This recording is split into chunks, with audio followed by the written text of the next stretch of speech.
Chapter 569. Su Peijian didn't expect things to become so interesting.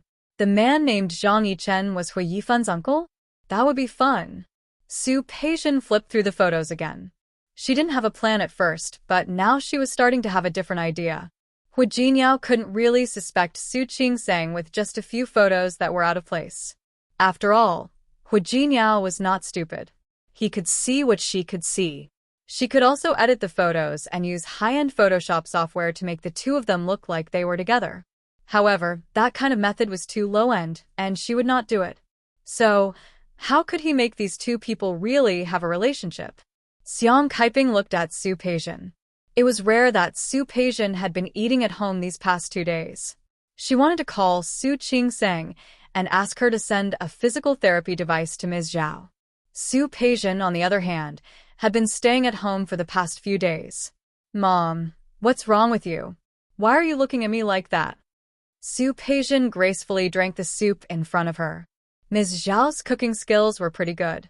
Why are you free today? Not only am I free today, haven't I been staying at home with you these days? Su Peijian raised her eyebrows and looked confused. Mom, you don't like me staying at home with you? Yes. He just felt that it was a little abnormal and strange. Xiang Kaiping couldn't help but take another look at Su Peijian. She seemed to be in a good mood. As long as you like it, Mom. As Su Peijian spoke, she picked up some food for Xiang Kaiping. Mom, try this. Xiang Kaiping looked at the piece of fish in her bowl, then at Su Peijian.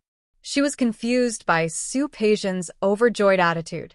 His lips moved, wanting to say something, but in the end, he swallowed it back. Oh right, Mom. I have a boyfriend. Boyfriend? Xiang Kaiping looked up at her. Where are you from? What does he do? How old are you? Xiang Kaiping couldn't help but feel nervous. When she met Su Qingsang, she was already married. She couldn't care less even if she wanted to. But Su Peijian, on top of her concern, was also worried. Mom, look at you. I'm talking about a boyfriend now, not marriage. When our relationship is more stable, I'll bring him to see you. Xiang Kaiping knew that Su Peijian always had her own ideas. Naturally, there was no need to say anything else. However, he was still worried. You just arrived in Rome City, so you don't know much about the people here. It's better to be cautious in everything. Mom, don't worry. I promise you'll be satisfied. Be it family background or anything else, there's nothing to pick on. The more she said that, the more worried Xiang Kaiping became. When it came to Su Peijian, she realized that she couldn't be too gentle or too heavy. She didn't know what to do. Hu Jinyao looked at the report in front of him and raised his head to look at Yang Wenchang's face. There was still a trace of uncertainty in his eyes. Is he crazy? Yang Wenchang couldn't answer Hu Jinyao's question. If Hu Jinyao hadn't asked him to keep an eye on Su Peijian, he wouldn't have found out. Hu Jinyao didn't know what expression to put on at this moment. Lu Tongjia had tried her best to hand over Tianyu Group to Hu Yifan, but he ran off to start a company at this time. Hu Jinyao and the others all had their own companies. Some were for fun, and some were given to them by their elders to train their abilities. Hu Jinyao had a few other companies. The scale of his companies couldn't be compared to Tianyu Group. The projects he ran were also completely different from Tianyu Group. The others were in the same situation. No one was like Hui Yifan, who wanted to snatch the orders from Tianyu Group. Hua Mingguang and Old Master who wouldn't allow such a thing to happen, let alone Hu Jinyao. They didn't stop the younger generation from developing their own businesses, and they also encouraged them to have their own ideas and insights. However, the premise was that they couldn't harm the interests of their families or Tianyu Group. President Hua, what do you think we should do? What should he do? Hu Jinyao narrowed his eyes and stared at the document in his hand. He suddenly looked up at Yang Wenchang with an obvious calculating look in his eyes. Don't do anything for the time being. Hu Jinyao thought for a moment and added, No, it's not that we don't do anything. There's still something we can do. Yang Wenchang looked at Hu Jinyao. At this moment, Hu Jinyao's eyes were full of calculation. After listening to Hu Jinyao's instructions, his eyes lit up. President Hua, that's a good idea. But when the time comes, I'm afraid that Vice President Hu Yifan will go crazy, right? Then let him go crazy. Hu Jinyao wouldn't sympathize with Hu Yifan. He understood that he wanted to make money and gain benefits, but there were some things that couldn't be crossed. And now he was waiting to see Hu Yifan fail. Hu Jinyao was waiting for Hu Yifan to turn the tables, and Su Peijin was also waiting for an opportunity. After being with Hu Yifan, she gradually figured out the relationship between the people in the Hu family. Su Peijin, who was born in the Su family and had been carefully trained by Li Qianxue, was much more sensitive than Su Qingseng in this regard. She used the shortest time possible to figure out the relationship between Hu Yangxiu and Hu Yangyuan's families. She also found out a very interesting thing, which was that Hu Jinyao had a good relationship with his good uncle. She just didn't know what kind of expression Hu Jinyao would have when he found out that his good uncle actually coveted his wife, and even slept with his wife. Su Peijin didn't expect the opportunity to come so soon. What did you say? Su Peijin looked at Hu Yifan. The two of them had just gone crazy. She was very sticky and was about to take a shower when she heard Hu Yifan's words. I said, Old Master wants you to go to the Hu family for the Dragon Boat Festival. Hu Yifan poured a glass of red wine from the bedside table and took a sip. He looked at Su Peijin with a hint of playfulness in his eyes. Why? You don't want to go? Don't think that he didn't know how much Su Peijin wanted this opportunity. Of course I'll go. Su Peijin propped up her body and turned to lie on his chest. There should be a lot of relatives coming to your family for the Dragon Boat Festival, right? Yes. My great-aunt and great-uncle's family will all come this time. Su Qingseng hadn't been in Rong City during the Lunar New Year. After she came, it was rare for them to get together. This time, Hu Yangxiu's husband, Zhang Xinghua, happened to be on vacation. He agreed to come and see his grandnephew's wife. Your great-aunt's family? Doesn't that mean your uncle will come too? Yes. Hu Yifan put the wine glass in his hand aside and looked at Su Peijin. I find that you seem to care a lot about my uncle. Why? Are you jealous? Su Peijin looked at Hu Yifan, and the smile on her face grew brighter. A little. I care about him because I've never had a soldier in my life before. Also, I find that your grandfather seems to like him very much. It had been more than a month since she found out about Su Qingseng and Zhang Yichen. She had done a lot of homework. Old Master Hu seemed to like this nephew very much, and Zhang Yichen respected Old Master Hu very much. As long as he was in Rong City, he would come to visit Old Master Hu. Yes. My uncle is young and promising. My grandfather likes him very much. Hu Yifan suddenly turned over and pressed Su Peijin under his body. Woman, I don't like it when you talk about other men in front of me. I'm not talking about other men. Su Peijin looked at Hu Yifan with a meaningful smile. I'm trying to please your grandfather for you. Really? Then I'll thank you in advance. Hu Jinyao liked her cleverness. He lowered his head and began to plunder again. It was the family dinner for the Dragon Boat Festival. Su Peijin and Hu Jinyao arrived early. However, some people arrived even earlier than them. Hu Yangyuan came with his eldest son and daughter-in-law. His youngest son was here, and his daughter-in-law was on a business trip. However, a few of his grandchildren also came along this time. His children were a few years younger than Hu Jinyao's. They were sitting in a circle together. Hu Yangxiu came with her son and daughter. Her eldest son, Zhang Liangzi, and her eldest daughter, Zhang Hanlei. She didn't see Zhang Yichen. It was said that he had a mission yesterday and would be late. However, Zhang Hanlei's and Zhang Liangzi's children were both here. The two families sat together, and the living room was very lively. Other than them, Hu Mingmei's and Hu Mingliang's families were also here. Su Qingseng walked in and greeted the elders one by one. When she glanced at Hua Yang, she realized that one person seemed to be missing. Hu Yifan wasn't here yet. He didn't keep her waiting for long. Soon, Hu Yifan arrived with Su Peijin. Su Peijin gracefully greeted the elders. Before coming, Hu Yangyuan and his sister had heard that Su Peijin was coming, so they had prepared gifts for her. Su Peijin hadn't looked at Su Qingseng since she came in.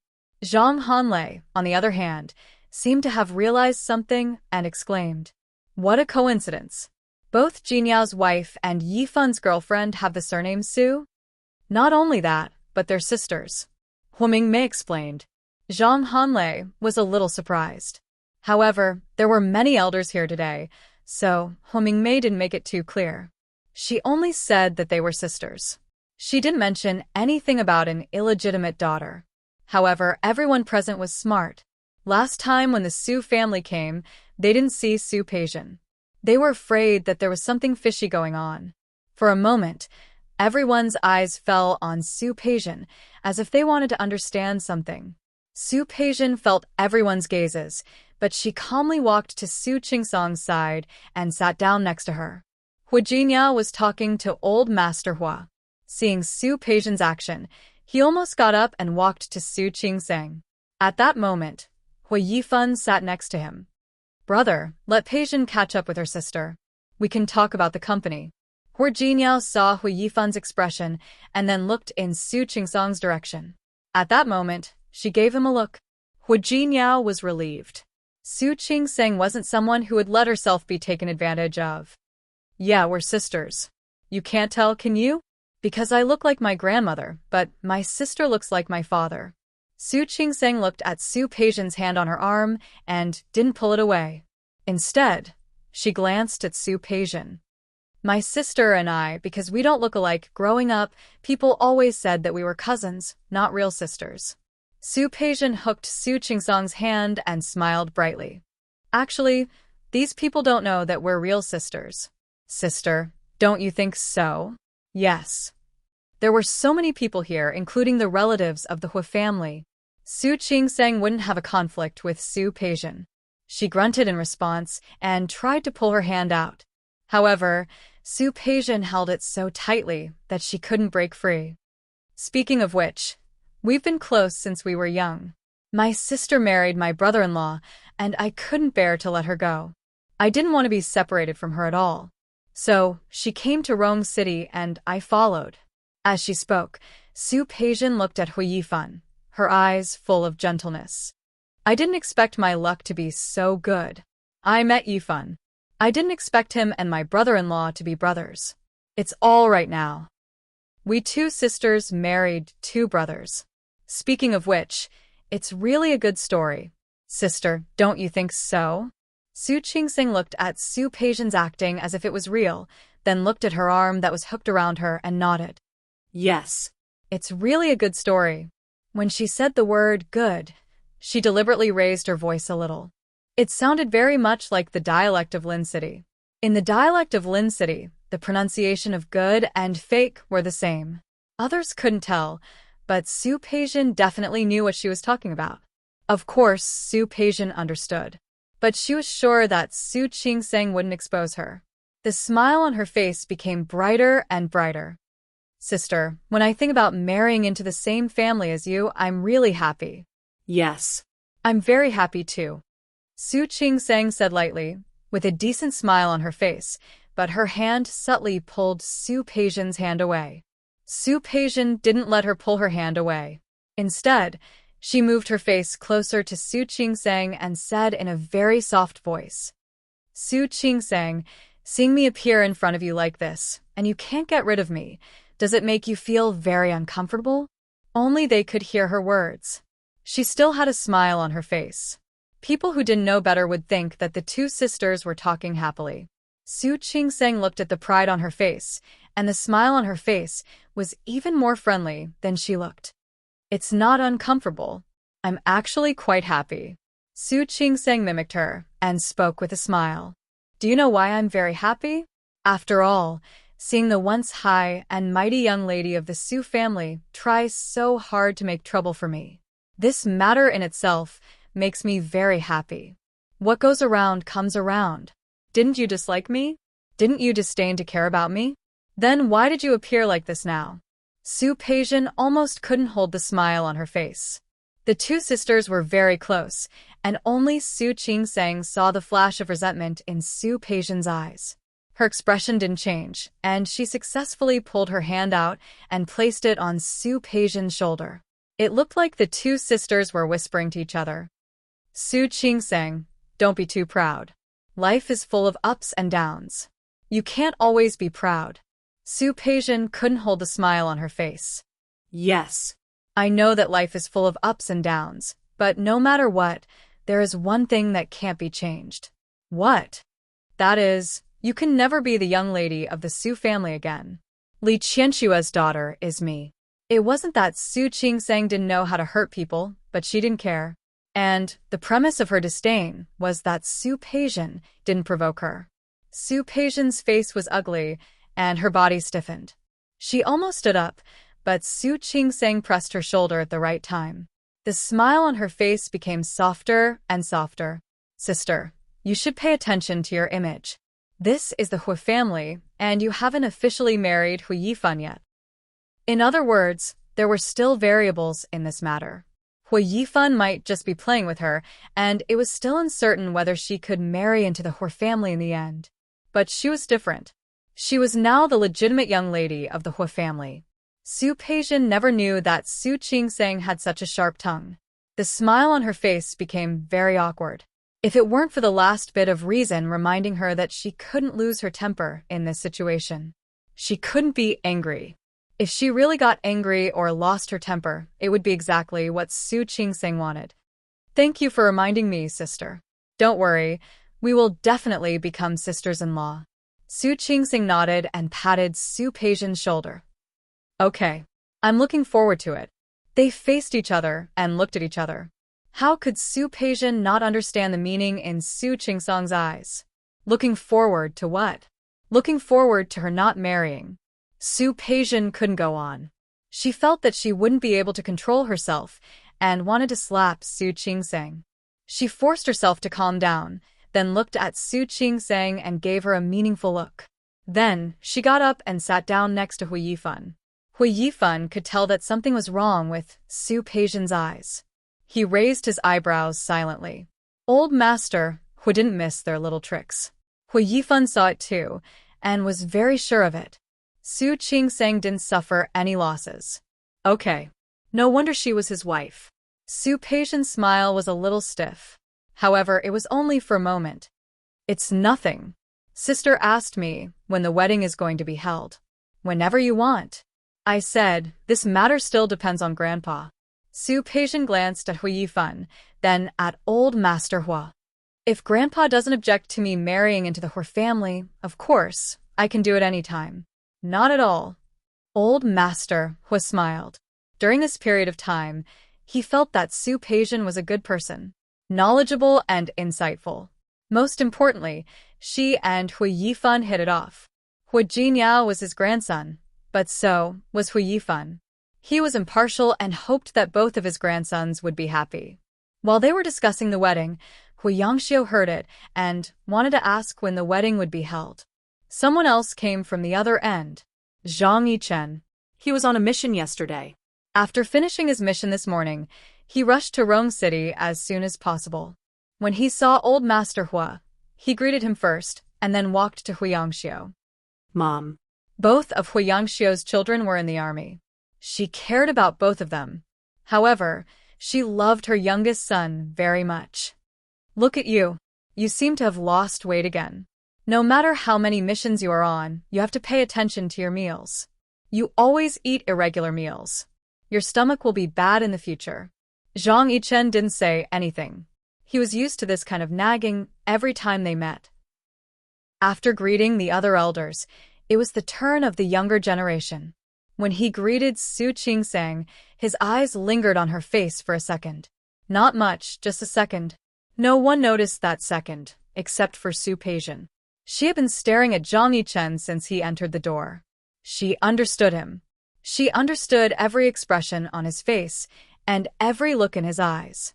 It was an extremely restrained and tolerant emotion. She even wanted to applaud this man. He was really tolerant. It was already shocking that he fell in love with his niece-in-law.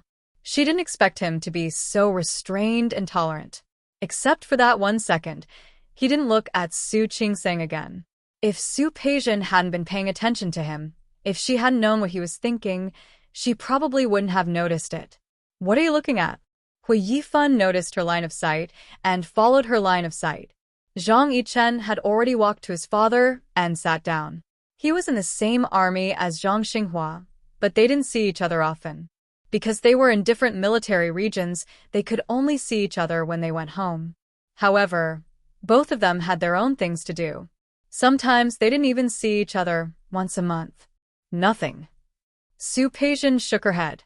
Seeing Zhang Yichen, her heart, which had been hurt by Su Qingsang, finally calmed down a little. She looked at Zhang Yichen and then at Su Qingsang. Su Qingsang didn't notice. She didn't know what Zhang Yichen was thinking. She was glad that she didn't send the photo to Hu Jinyao. There were a lot of people, so the living room couldn't be quiet.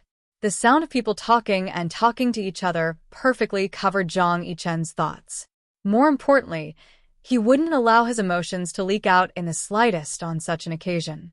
Even so, Su Peijian, who had been paying attention to him, noticed the way Zhang Yichen looked at Su Qingsang. At that time, Su Qingsang seemed to be going to the bathroom. Zhang Yichen glanced at her. Although he quickly looked away, Su Peijian felt that it was getting more and more interesting. If a person kept suppressing his feelings, what would happen in the end? She was looking forward to it. Lu Tongjia noticed Zhang Yichen's gaze as well. She couldn't help but look at Su Qingsang. She found that Su Qingsang still had some dignity. She didn't openly flirt with Zhang Yichen, which made Lu Tongjia feel relieved. If the two of them were really that shameless, she wouldn't be able to tolerate it for even a minute. There were a lot of guests at the moment, so she didn't have time to argue with Su Qingsang. She could only slowly warn Su Qingsang about her image in the future. Almost all the important relatives had arrived today. Lu Tongjia didn't choose to have lunch at the Hu Mansion. Instead, she chose to have lunch at the hotel where Old Master Li and the others had gone to. Chapter 570. Zhang Yichen's car was parked outside. He was about to walk to his car. Hu Jinyao's car happened to be heading out. He saw Zhang Yichen and greeted him. "Uncle, it's not far." "It's not far anyway. Let's take my car. I need to talk to you about something." Zhang Yichen stood there without moving. Zhang Xinghua and the others had already gotten into their respective cars. He paused for a second and finally got into Hu Jinyao's car. Lu Tongjia had already gotten into Hu Mingguang's car and left. Behind them was Hu Yifan's car.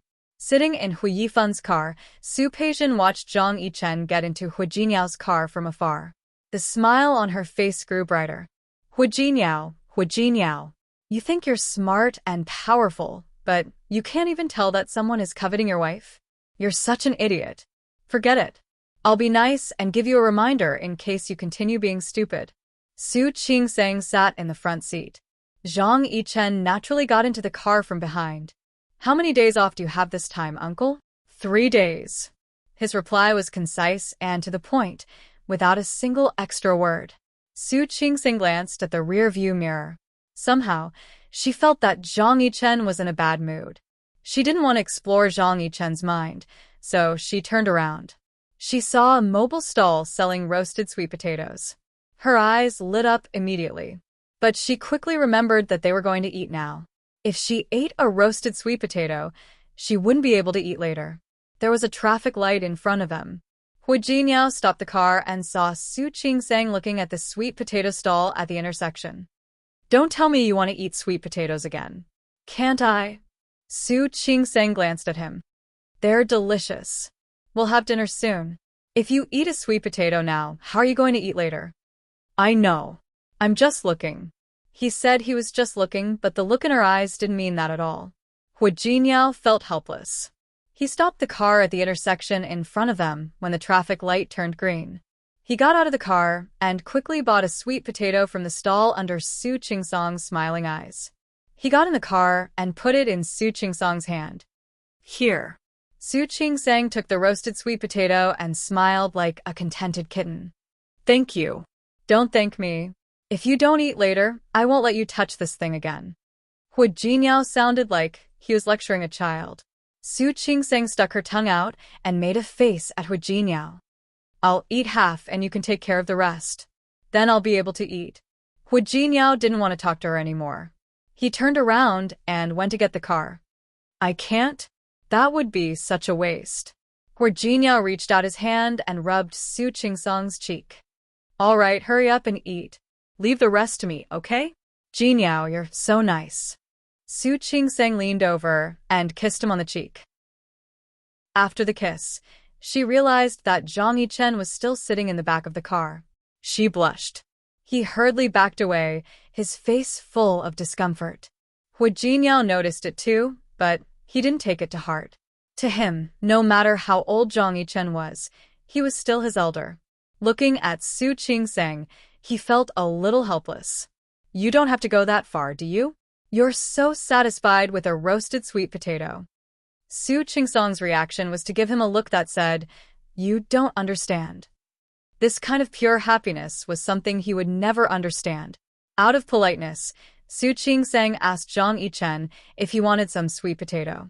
Zhang Yichen looked at her and shook his head expressionlessly. Su Qingsong felt so stupid. Did she think everyone was like her? Satisfied with the sweet potato? The sweet taste of the sweet potato made her forget her embarrassment. She only ate a small part of it, then stopped eating. Before getting out of the car, she held up the remaining half of the sweet potato and looked at Hu Jingyao. Jingyao. Hu Jingyao looked at her. Without reaching out his hand, he finished the sweet potato in a few bites. On the other side, Zhang Yichen got out of the car without saying anything to them. The car door slammed loudly. Su Qingsong's hand, which was holding the sweet potato, trembled. Seeing that Hu Jingyao was heading to the hotel, she couldn't help but look at him. Is Uncle angry? How can that be? Uncle doesn't get angry so easily. Hu Jingyao also saw Zhang Yichen's back. That strange feeling from before came again. In fact, he asked Zhang Yichen to get in his car today to test him. Zhang Yichen wasn't an emotional person, but thinking about it, it seemed that every time Su Qingsong was around, his emotions would be very abnormal. Hu Jingyao was suspicious. His eyes fell on Su Qingsong's face. She didn't seem to take Zhang Yichen's behavior to heart. He was more or less relieved. However, he couldn't help but want to test Zhang Yichen. There were a lot of people eating together. One table couldn't fit all of them. 2 big tables were filled with people. The elders sat at one table, and the rest of the younger generation sat at the other.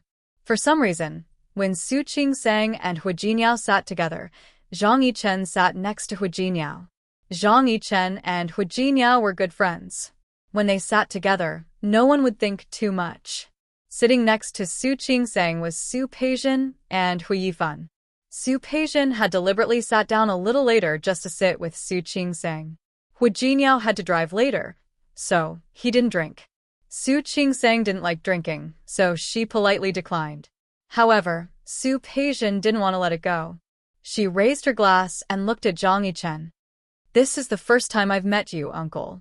Let me propose a toast to you. Su Peizhen raised her glass and proposed a toast to Zhang Yichen.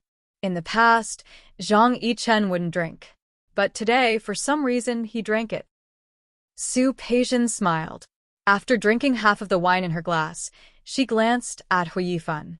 Aren't you going to propose a toast to your uncle? Hu Yifan glanced at her. He didn't understand what she meant. Although Zhang Yichen wasn't as close to them as he was to Hu Jingyao, they had a good relationship. Uncle, let me propose a toast to you. With these 2 people taking the lead, Hu Manzi, Hu Yang, Hu Qinghan, and Hu Qingwen all came to propose a toast to Zhang Yichen. However, if Wei Sihai and Wei Ximing's cousins came to propose a toast to Zhang Yichen, seriously speaking, this generation of people had a lot of opportunities to meet each other. However, Zhang Yichen showed up the least often. Every Chinese New Year, he was either on a mission or in the army. It was extremely rare for him to be able to attend a gathering with his entire family. Zhang Yichen used to have a lot of self-control. Today, maybe it was because of the Chinese New Year or because he hadn't gotten together with this group of people for a long time. As soon as someone proposed a toast to him, he drank all the wine. Su Qingsong and Hu Jingyao had been lovey-dovey. Now, seeing the scene in front of her, she began to feel that something was wrong. She glanced at Hu Jingyao and signaled him to stop Zhang Yichen from drinking. After all, this group of people was 1 generation younger than Zhang Yichen. If he didn't want to drink, he could totally refuse. Hu Jiniao turned around and also noticed that something was wrong with Zhang Yichen. However, he didn't stop Zhang Yichen from drinking as Su Qingsang expected. Instead, he glanced at Su Qingsang and signaled her to pick up the glass in front of her. Neither he nor Su Qingsang had drunk any alcohol. "Uncle, Qingsang and I will drink tea instead of wine. Let's toast to you." Su Qingsang was stunned. She didn't understand why Hu Jiniao still wanted Zhang Yichen to drink. He had drunk quite a lot. Zhang Yichen picked up the glass and looked at Hu Jiniao and Su Qingsang. His eyes seemed to fall on Hu Jiniao, but the focus of his eyes was on Su Qingsang. As Hu Jiniao raised the glass, he drank all the wine in it. Su Qingsang gently pulled Hu Jiniao's sleeve, signaling him to stop toasting and the others to stop trying to persuade him. Zhang Yichen quickly turned his eyes away and continued drinking. Hu Jiniao didn't try to persuade him anymore. Just now, Zhang Yichen looked like he was drunk. Her eyes were also looking at him. For a moment he felt that he was thinking too much. Zhang Yichen's excessive drinking shocked the elders at the other table. Hu Yangxiu, Hu Yangyuan, and Old Master Hu told them to stop toasting. The group of young people settled down. Even so, Zhang Yichen was still drunk. Fortunately, he didn't drive here. Instead, he took Hu Jiniao's car. Hu Jiniao and Zhang Liangzi put Zhang Yichen in their car. Zhang Liangzi drove here. He wanted Zhang Hanlei to take care of Zhang Yichen, but Hu Jiniao said that they would be arriving at the Hu mansion soon, so Zhang Yichen could rest there. Su Peixian kept looking at Zhang Yichen with a smile on her face. That smile was so strange that Hu Yifan felt that something was wrong. "My intuition tells me that you are trying to set someone up." Yes. Su Peixian didn't hide it. "Why don't you guess who I want to set up? Hu Jiniao or Su Qingsang?" Su Peixian shook her head with a smile and put her arms around Hu Yifan's neck. "I really want something right now, but I don't know the person who sells it. But I believe you must have a way." "What is it?" Su Peixian moved closer to Hu Yifan, put her face close to his, and whispered 3 words in his ear. Hu Yifan looked at her, not quite understanding what she meant. "What do you want?" "That's none of your business. If you can ask someone to bring it here when you get back to the Hu mansion, you'll know what I want to do." Hu Yifan looked at her deeply, then made a phone call. After hanging up, he looked at Su Peixian and said, "Someone will bring the thing you want in 15 minutes. But I want to know, what do you want to do?" Su Peixian didn't answer Hu Yifan's question immediately. She sat back in her seat and fastened her seatbelt. "By the way, I came to the Hu mansion a few times and observed them. I found that it's not that your aunt doesn't like Su Qingsang, but she doesn't like Hu Jiniao. May I ask why? If Lu Tongjia didn't like Su Qingsang, she should have told Hu Jiniao about their relationship when she found out that Su Qingsang might be related to Zhang Yichen. But he didn't do that. Instead, he kept the matter under wraps. This meant that there were 2 possibilities. The first possibility was that Lu Tongjia loved her child and wanted to protect him. She didn't want him to see the cruel reality. However, after observing Lu Tongjia's behavior, Su Peixian deduced the second possibility. Lu Tongjia didn't like Hu Jiniao at all. Therefore, she didn't care whether he was cheated on or not. Instead, she just wanted to watch a good show. Moreover, she thought that Lu Tongjia wanted to take this opportunity to slap Hu Jiniao in the face. She wanted him to know what would happen to him if he didn't listen to Lu Tongjia and marry the woman she wanted him to marry. Hu Yifan glanced at her. He wasn't surprised by the inquisitive look in her eyes and the obvious desire to gossip. However, he didn't want to answer Su Peixian's question. "I don't know. I only know that Annie has been like this since a long time ago." He knew that he used to have a big cousin. He was a very nice person. He also knew that he used to have a little cousin. She was very cute. However, after his grandmother passed away that year, the existence of these 2 people became taboo and couldn't be mentioned again. It seemed that Hu Jiniao had been hated by Lu Tongjia since then. They weren't involved in the specifics at the time, and Old Master Hu had ordered them to keep it a secret, so none of them dared to mention it, let alone figure it out. Su Peixian could tell from Hu Yifan's expression that he really didn't know.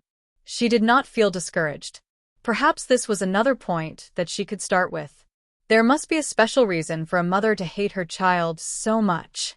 Well, if she were to add to the fire on that ground, that would be really interesting.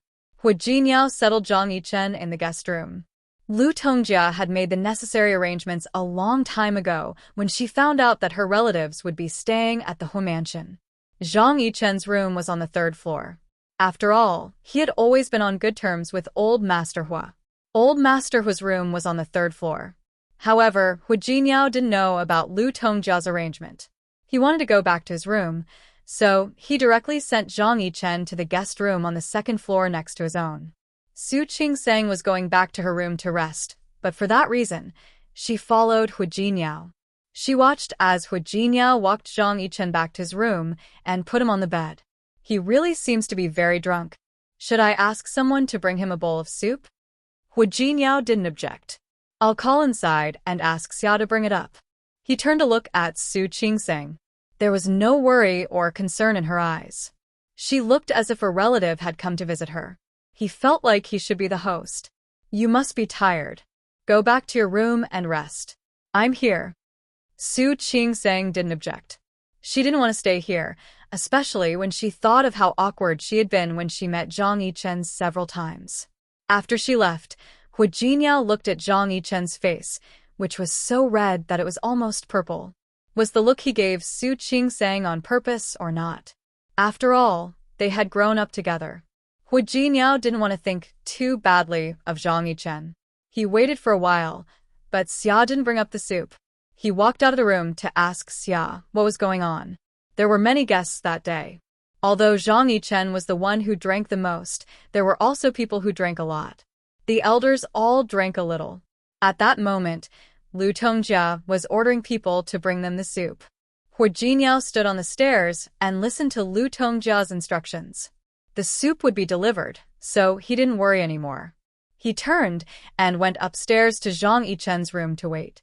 At that time, Su Peijian was helping in the kitchen. She had been here several times. Now that she was in the kitchen, Uncle Chung and Xia didn't dare to let Su Peijian do anything. Don't be nervous. I'm not here to make trouble. I'm here to help. There are many guests outside. You want to send refreshments and drinks? Now you're even bringing soup. Auntie saw me just now, so I volunteered to help. Lu Tongjia thought that Su Peijian wanted to show off, so she waved her hand and asked her to come to the kitchen. Su Peijian liked to show off, so she could do whatever she wanted. Did she really think that she could please Old Master Hua like that? How naive. Xia and Jiang knew that Su Peijian came here often, so they didn't think much of it. Su Peijian stepped forward and pointed at one of the trays. This is the soup you prepared for the guests, right? Let me carry it. Xiao Jiang and Xiao Xia couldn't argue with Su Peijian, so they told her who the hangover soup was for.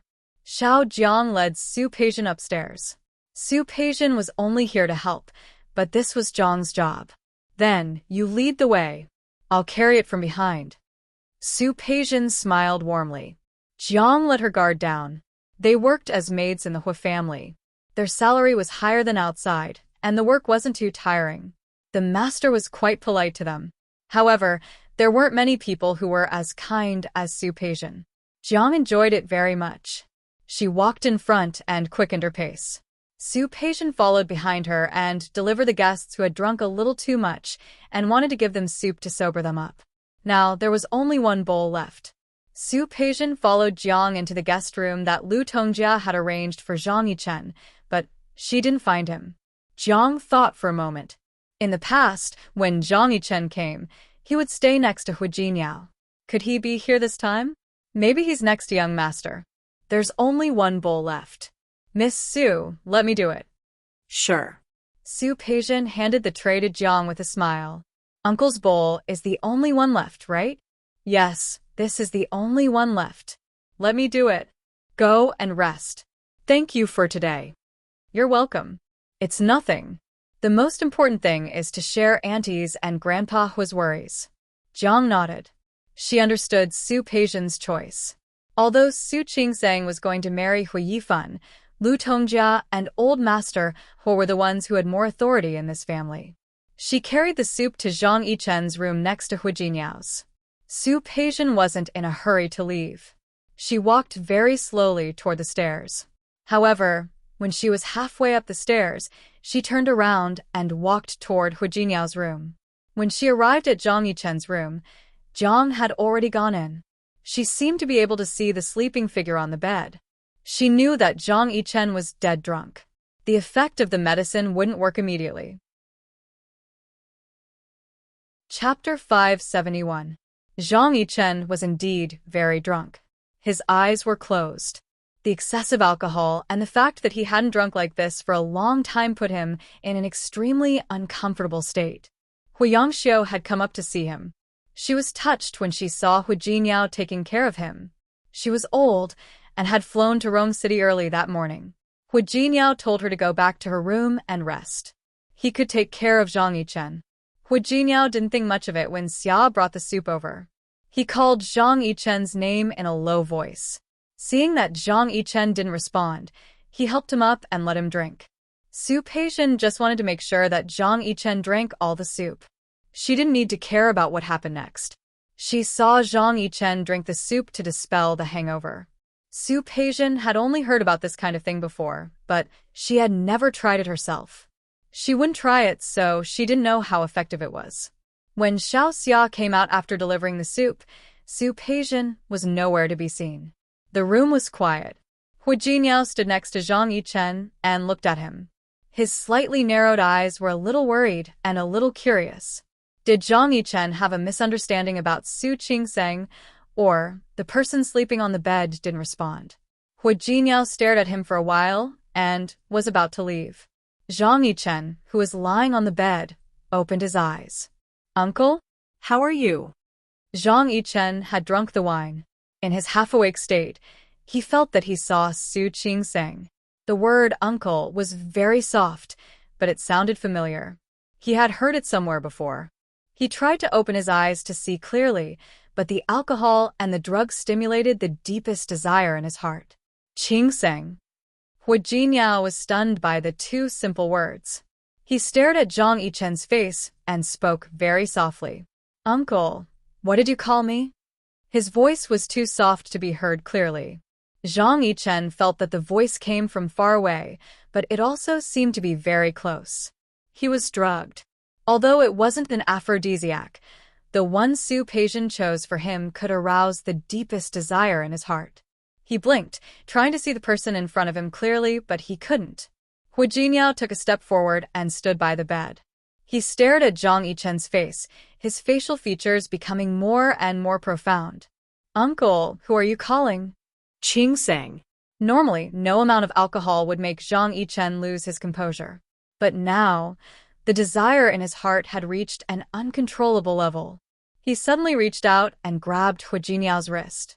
His movement was so sudden that Hu Jinyao was caught off guard. She fell against Zhang Yichen's body. Zhang Yichen hugged Hu Jinyao tightly. With the help of the drug, he couldn't even tell that the person in front of him wasn't Su Qingseng. Qingseng, Qingseng.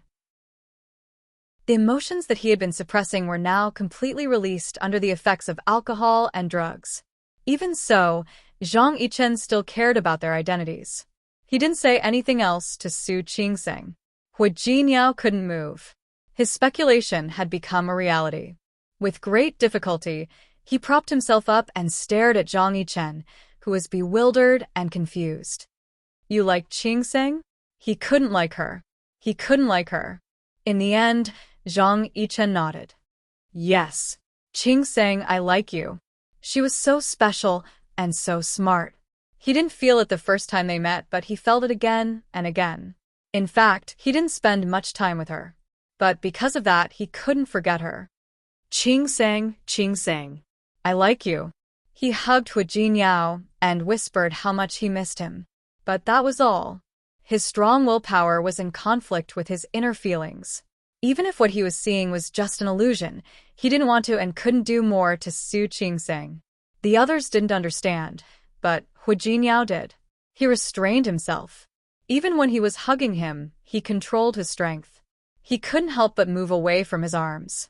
He was strong, and Zhang Yichen was drunk at the moment, so he easily moved away from Zhang Yichen's arms. Sitting on the edge of the bed, he looked at Zhang Yichen, who was reaching for her again. He suddenly leaned forward. Uncle, I'm married. Have you forgotten? He didn't feel anger or hatred. He understood Su Qingsang's charm. Any man who spent time with Su Qingsang would find her good side. Zhang Yichen found it too. It was normal. Married? Zhang Yichen was confused. The Su Qingsang in front of him seemed more and more unreal. For a moment, he thought he was looking at Hu Jinyao. How could it be Hu Jinyao? He grabbed Su Qingsang's hand. He looked like he was in pain. I know you're married. I know. His voice was hoarse and incoherent, and he sounded like he was in deep pain. He knew that she was married, and her husband was his nephew. That was why he had been trying so hard to suppress it. Why? Why did he fall in love with his nephew's woman? Why?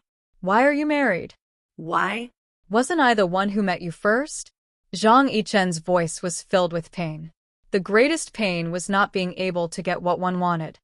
Qingsang. Qingsang. Hu Jinyao looked at Zhang Yichen's face, and Zhang Yichen looked back at him. The drug was starting to take effect. The hallucination in front of Zhang Yichen became more and more obvious.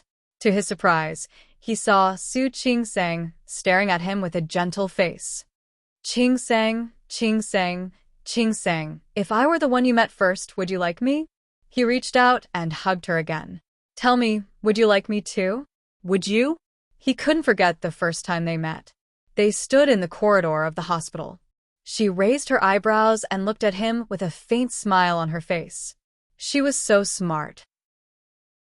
She could tell at a glance that the woman was there to blackmail him. He couldn't forget the time when he was discussing things with Crew Cut.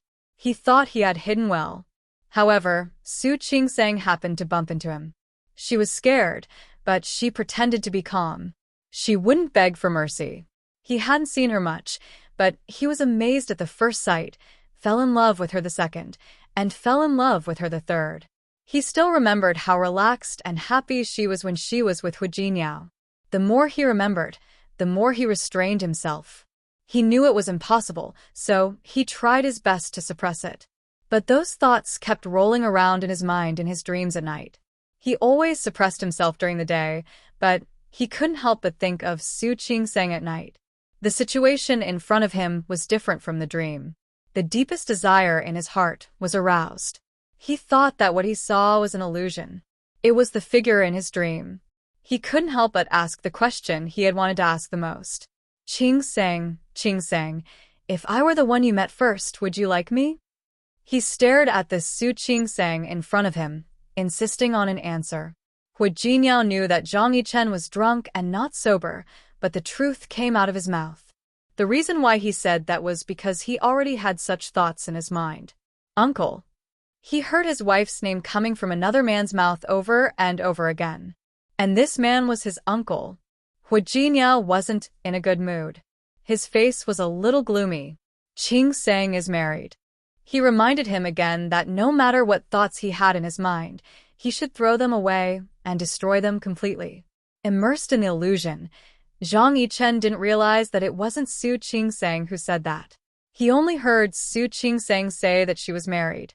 He suddenly hugged him again. I know you are married. Zhang Yichen's voice was filled with pain and bitterness. He hugged Su Qingsang tightly, unwilling to let go. I just regret that I wasn't the one who met you first. Even if I met you, Qingsang might not fall in love with you. Why? Zhang Yichen looked at the illusion in front of him. Why don't you love me? Last time, when I was about to kiss you, you blushed. It wasn't a real kiss. He was just trying to intimidate her by getting close to her. But Hu Jinyao didn't know that. He only heard that Zhang Yichen kissed Su Qingsang. Last time? When was the last time? Why didn't Su Qingsang mention it to him? Hu Jinyao was still recalling every time Su Qingsang mentioned Zhang Yichen in front of him, but Zhang Yichen started again. Since you blushed at that time, does it mean that if I had the chance, you might fall in love with me too? The words reeked of alcohol, but he wasn't sure. All Zhang Yichen wanted was a little comfort in his dreams. However, he didn't know that the person in front of him wasn't Su Qingsang. Hu Jingyao couldn't listen to it anymore. He gritted his teeth. The moment Zhang Yichen tightened his arms, Hu Jingyao suddenly chopped at the back of his neck.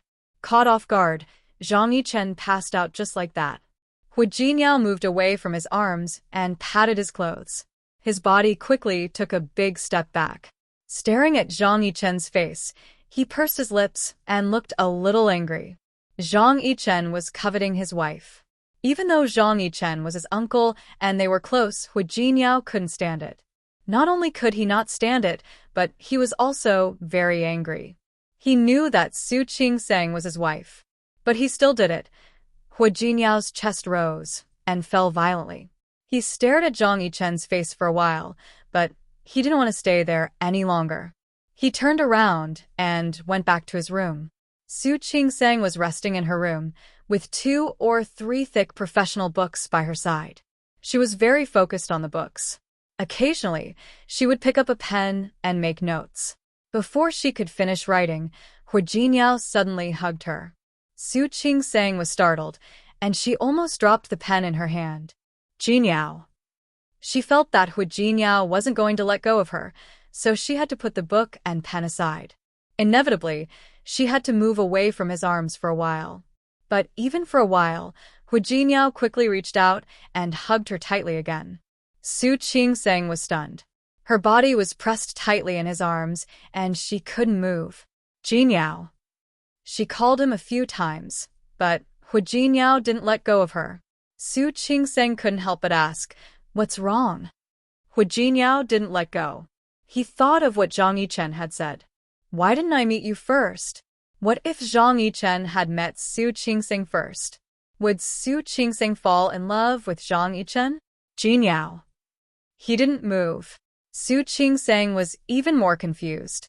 Where was Hu Jingyao just now? Weren't you taking care of my uncle? Hearing Su Qingseng mention Zhang Yichen, Hu Jingyao let go of her, stepped back, and looked at Su Qingseng's face. Do you care about him? Care? They were relatives. Shouldn't he show some concern? Isn't he your uncle? Yes, I know he's my uncle. Hu Jingyao nodded. If that person hadn't been Zhang Yichen, but someone else, he would have punched him. What was the saying on the internet? I treat you like a brother, but you want to sleep with my wife. Wasn't that the situation he was facing now? However, Zhang Yichen wasn't just his brother. He still remembered that after the kidnapping, he had nightmares and couldn't sleep well at night. At that time, old master Hu couldn't help him, so he hired a psychiatrist for him. However, the psychiatrist couldn't save him, and he still had nightmares. It was Hu Yangxiu who suggested sending him to the army. At that time, Zhang Yichen was already in the army. Hu Jingyao followed him. They did exercises together, did morning exercises together, and did drills together. He was only a teenager at that time, but Zhang Yichen trained him like an adult.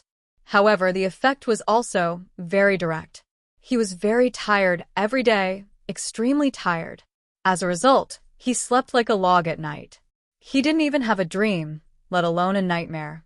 Zhang Yichen was only a few years older than him. However, he told himself, a man's growth doesn't depend on what he has lost. It depends on what he has endured. He told himself that as a man, he shouldn't keep thinking about the past. No matter what, he had to move on. He knew that even without Zhang Yichen's encouragement, he could move on. However, because of Zhang Yichen's existence, he got rid of those nightmares earlier. Later, he had nightmares occasionally, but most of the time, those nightmares didn't bother him anymore. Obviously, there was something wrong with him. Su Qingseng looked at him sideways and couldn't help but ask her question. What's wrong? Did you have an argument with Uncle? Hu Jingyao glanced at her. Her eyes were clear and calm, without any hint of flirtation. He was sure that Zhang Yichen's feelings must be one-sided. Su Qingseng's personality meant that she would never cheat in a marriage. It wasn't her personality, nor was it her style. However, what if the person she had met was Zhang Yichen? Would she still have made the same choice? Would she have fallen in love with Zhang Yichen? After all, even he couldn't deny that Zhang Yichen was outstanding. Honey. Yes? If you hadn't married me, would you have fallen in love with another man? Hu Jingyao couldn't ask the rest of the question when he met Su Qingsong's clear eyes. He shook his head and hugged her tightly again. I'm fine. I just feel a little tired. He must be crazy to doubt Su Qingsong because of a drunkard's words. Zhang Yichen was drunk. Whatever he said didn't count. More importantly, he trusted Su Qingsong. He didn't want to mention Zhang Yichen anymore. He didn't want Zhang Yichen to show his existence in front of Su Qingsong. He didn't answer her question, so Su Qingsong didn't ask anymore. Her attention was diverted. If you're tired, you can rest for a while. Su Qingsong glanced at the time. It was still early for dinner anyway. You rest. I'll read. Hu Jingyao shook his head, hugged her tightly, and lay on the bed with her. You sleep with me. He held her in his arms and didn't do anything else. He rested his chin on the top of her head. He had decided to trust Su Qingsong, but he couldn't help but think of what Zhang Yichen said. He said that he had kissed Su Qingsong. Hui Yifan watched Su Peijian walk into the room. She had a smile on her face. That smile was full of calculation. Who did you give the medicine to? Su Peijian had said that she would take full responsibility for this, so he didn't ask. You're not going to give it to Su Qingsong, are you? Hu Jingyao might kill you. Who said I was giving it to Su Qingsong? I gave it to someone else. Someone else? Where did that come from? Don't ask. Anyway, I believe that what I did today will be of great help to both of us. Did you give that medicine to Hu Jingyao? I told you not to ask. Why are you still asking? Su Peijian sat on his lap and put her arms around his neck. Don't worry. Naturally, I will use it on the right person. Hui Yifan pulled her waist to his side and pinched her chin with his other hand. You're smiling like a fox. I don't believe you didn't do anything. But in this mansion, who else can make you use it? Su Peijian lowered her head and gently bit his finger. She blinked and looked at him with a seductive look. I didn't plan to do anything to Su Qingsong and Hu Jingyao today. She was only planning to plant a seed of doubt. Zhang Yichen was drunk and drugged. He would definitely lose his composure. Looking at the photo and the look in his eyes, Su Qingsong could tell that he was trying to control himself. She wouldn't mind if she didn't have a chance to have sex with a man like that. Once he had the chance, the more he tried to control himself, the harder it would be to control himself.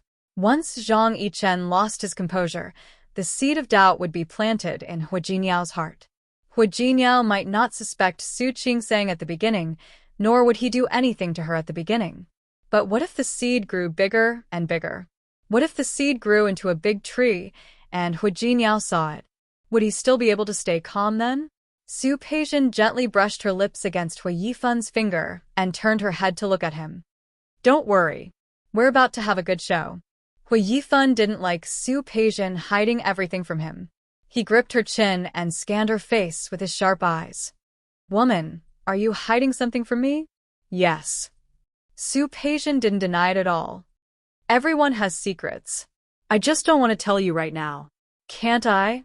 Hui Yifan narrowed his eyes and suddenly turned over, pressing Su Peijian under his body. Okay, but since you don't want to tell me your secret, I have to find out about it. Then I'll have to find out about your other secrets. Su Peijian smiled. She lifted her legs and hooked them around his waist. She cooperated with him. Lu Tongjia was very busy today as the hostess of the Hor family. She had too many things to deal with. She had to take care of all the guests and settle them down. She also had to talk to some of her cousins who rarely came. She sent them back to their rooms to rest. She was busy just now and didn't have time to talk to Su Peijian. She wanted to show off in front of old Master Hua, so she let her be. When she was done, she suddenly thought of Su Peijian. Didn't that woman just say that she would help her? Where did she go? She called Xiao Xia and asked her. She sneered inwardly. She really had to give up on Su Peijian. She called her help by serving a hangover soup? Lu Tongjia really didn't like Su Peijian's opportunism. Not to mention working with Su Peijian. It was true that she didn't like Su Qingsong, but her mind was very clear. She waved her hand and asked Xiao Xia to get to work. She seemed to suddenly think of something. Xiao Jiang. Zhang Yichen. He seems to have drunk a lot. Did you send him some hangover soup? I did. I sent it with Miss Su. Young Master Hua is taking care of him in his room. Hu Jiniao was taking care of Zhang Yichen in his room. Lu Tongjia suddenly felt a little suffocated when she thought of the photos Xiao Jiang had taken. She waved her hand and asked Xiao Xia to leave. Everyone had been arranged. For those who didn't want to sleep, there were different functional rooms in the Hua family for them to move around. She looked upstairs and finally made a turn in the corridor, planning to go to Zhang Yichen's room. But she didn't expect that when she walked over, the guest room was empty. There was no one in it. She immediately called Xiao Xia and asked where Zhang Yichen was. Xiao Xia only said that young master who was taking care of Zhang Yichen, but she didn't say which room he was in. Hearing Lu Tongjia's question, she thought she was worried about Hu Jiniao. She told Lu Tongjia that Zhang Yichen was in the room next to Hu Jiniao's. Lu Tongjia's face became more and more gloomy. She naturally wouldn't think that this was Hu Jiniao's habit. She thought that it must be Su Qingsang's idea. She put her husband in the room next to her own. That was enough. Hu Jiniao was still there. How could Su Qingsang be so shameless? She was angry. Without thinking, she went upstairs to Hu Jiniao's room.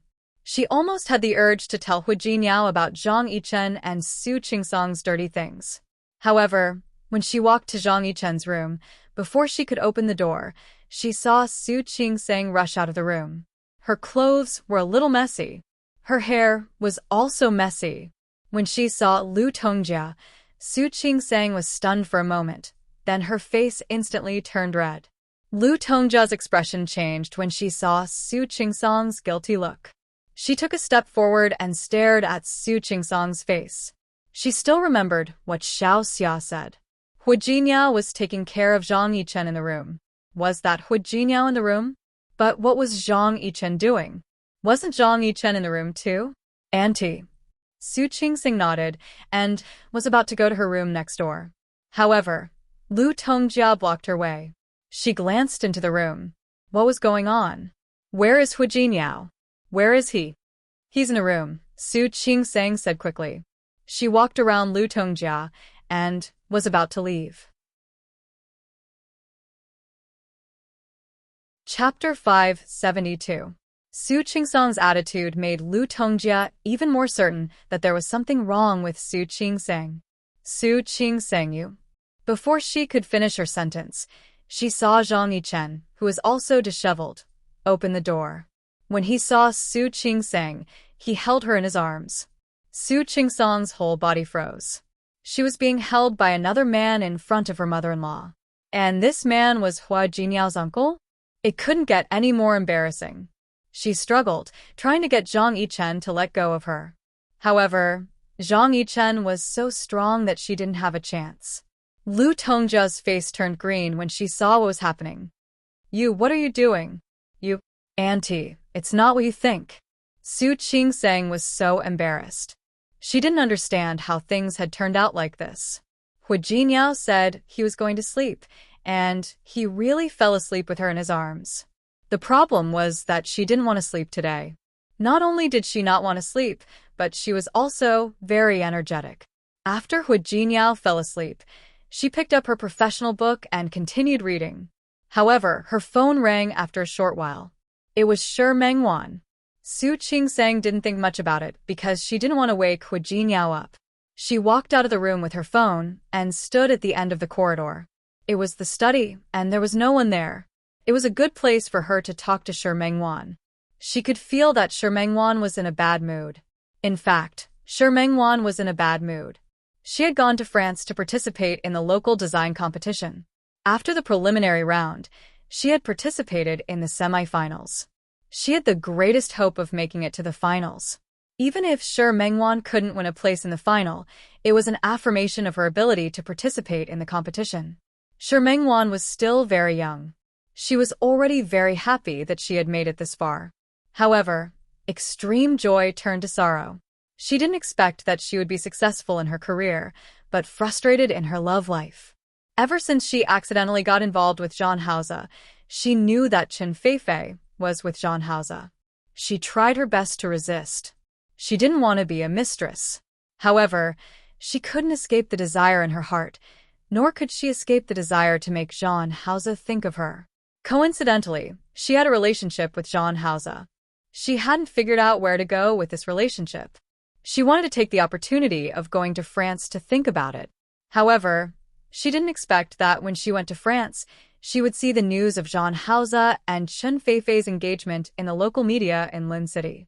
At that moment, she almost wanted to abandon the French competition and fly back home. She wanted to ask Jean Hauser personally, why was he doing this to her? She wanted to ask him, if the person he wanted to marry was Chen Feifei, then what was she? If he was just playing with her, why wouldn't he let her go? But in the end, he couldn't bring himself to ask those questions, because she couldn't contact him at all. At first, he just didn't pick up her calls. Later, his phone was turned off. Shi Mengwan lowered her head. She couldn't tell what she was feeling, but she felt uncomfortable. He had no one to talk to about this kind of discomfort, let alone to his own family. After thinking about it for a long time, she could only call Su Qingsang to confide in her, even though she hadn't slept all night. Su Qingsang picked up Shi Mengwan's call and sensed something unusual in her tone. She took the phone to the study to answer the call. Shi Mengwan was about to say something, but she couldn't say it. Even if it was her best friend, she couldn't say that she had become someone else's mistress. Moreover, she had been willing to be a mistress from the beginning. Seriously speaking, what right did she have to criticize Jean Hauser? Shi Mengwan didn't know where to tell Su Qingsang what was on her mind. She only told Su Qingsang some happy things in France. Su Qingsang sensed that something was wrong. She asked again and again, but Shi Mengwan only said that she was too tired from the competition. She didn't mention a word about Jean Hauser. Su Qingsang couldn't find out the reason, so she could only give up. She hung up and was about to go back when Su Yusin called her again. Today was the Dragon Boat Festival, so she couldn't go back to Lin City for the festival. Su Yusin and Li Qianxue both missed her very much. She hadn't reached her room yet. Because she answered the phone, she stopped for a moment. She didn't know that Zhang Yichen was drugged and was sleeping in the room next door. Hu Jinyao was angry just now, so he left in a hurry and didn't close the door. Su Qingsang's voice wasn't loud, but who was Zhang Yichen? He was a soldier, so his hearing was quite good. More importantly, he was drugged. Anyone's voice sounded like Su Qingsang's voice to him. Previously, Hu Jinyao's knife hand strike had knocked him out for just a moment. His well-trained body made him wake up in the shortest time possible. Although he was awake, he wasn't completely awake. Alcohol and drugs, plus Hu Jinyao's chop just now. He was more and more immersed in his own hallucination. At that moment, he heard Su Qingsang's voice. He stood up and walked out of the door, wanting to hear more clearly. The door opened. Su Qingsang was standing at the door, talking on the phone. As soon as she hung up the phone with Su Yusin, Zhang Yichen put his arms around her waist. Su Qingsang was caught off guard by someone hugging her from behind. She was startled. She was already at the door of the room. At first, she thought it was a prank by Hu Jinyao. Jinyao, what are you doing? They were in the hallway. Before she could finish, Hu Jinyao had already put his arms around her waist and brought her back to the room. Su Qingsang realized something was wrong almost as soon as she entered the room. The person behind her wasn't Hu Jinyao. If it wasn't Hu Jinyao, then who was it? She struggled, but her body was held down by Zhang Yichen. He mumbled something, but Su Qingsang didn't hear it clearly. In fact, Zhang Yichen was calling her name. But Su Qingsang didn't hear it clearly. She only heard Zhang Yichen's voice. She didn't need to hear to know that this room belonged to Zhang Yichen. He was drunk. That was Su Qingsang's first reaction. After realizing that, she forced herself to calm down. "Uncle, you're drunk. Let me go." Zhang Yichen held her tightly. The hallucination in front of him became real. He turned her body around. Suddenly, Su Qingsang made eye contact with Zhang Yichen. She was startled by him. What a pair of red eyes. They were very red. Asterisk uncle? Asterisk Zhang Yichen's breath reeked of alcohol. Su Qing turned her face away uncomfortably. She didn't think too much about it. She just thought that Zhang Yichen was drunk.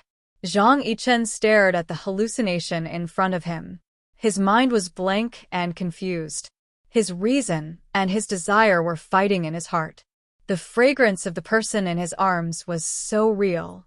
It was so real that he almost thought that it wasn't an illusion. But even if it was an illusion, he didn't want to, because it was an offense. Zhang Yichen fought with himself. In the end, he could only hold the person in his arms tightly. He thought that it was an illusion, but it didn't work. Instead, the smell made him more and more tempted. Su Qing. Those two words flashed through his mind again. He couldn't say it out loud. He could only murmur it to himself. Su Qing couldn't hear it clearly. She didn't want to hear it clearly. Uncle, let me go.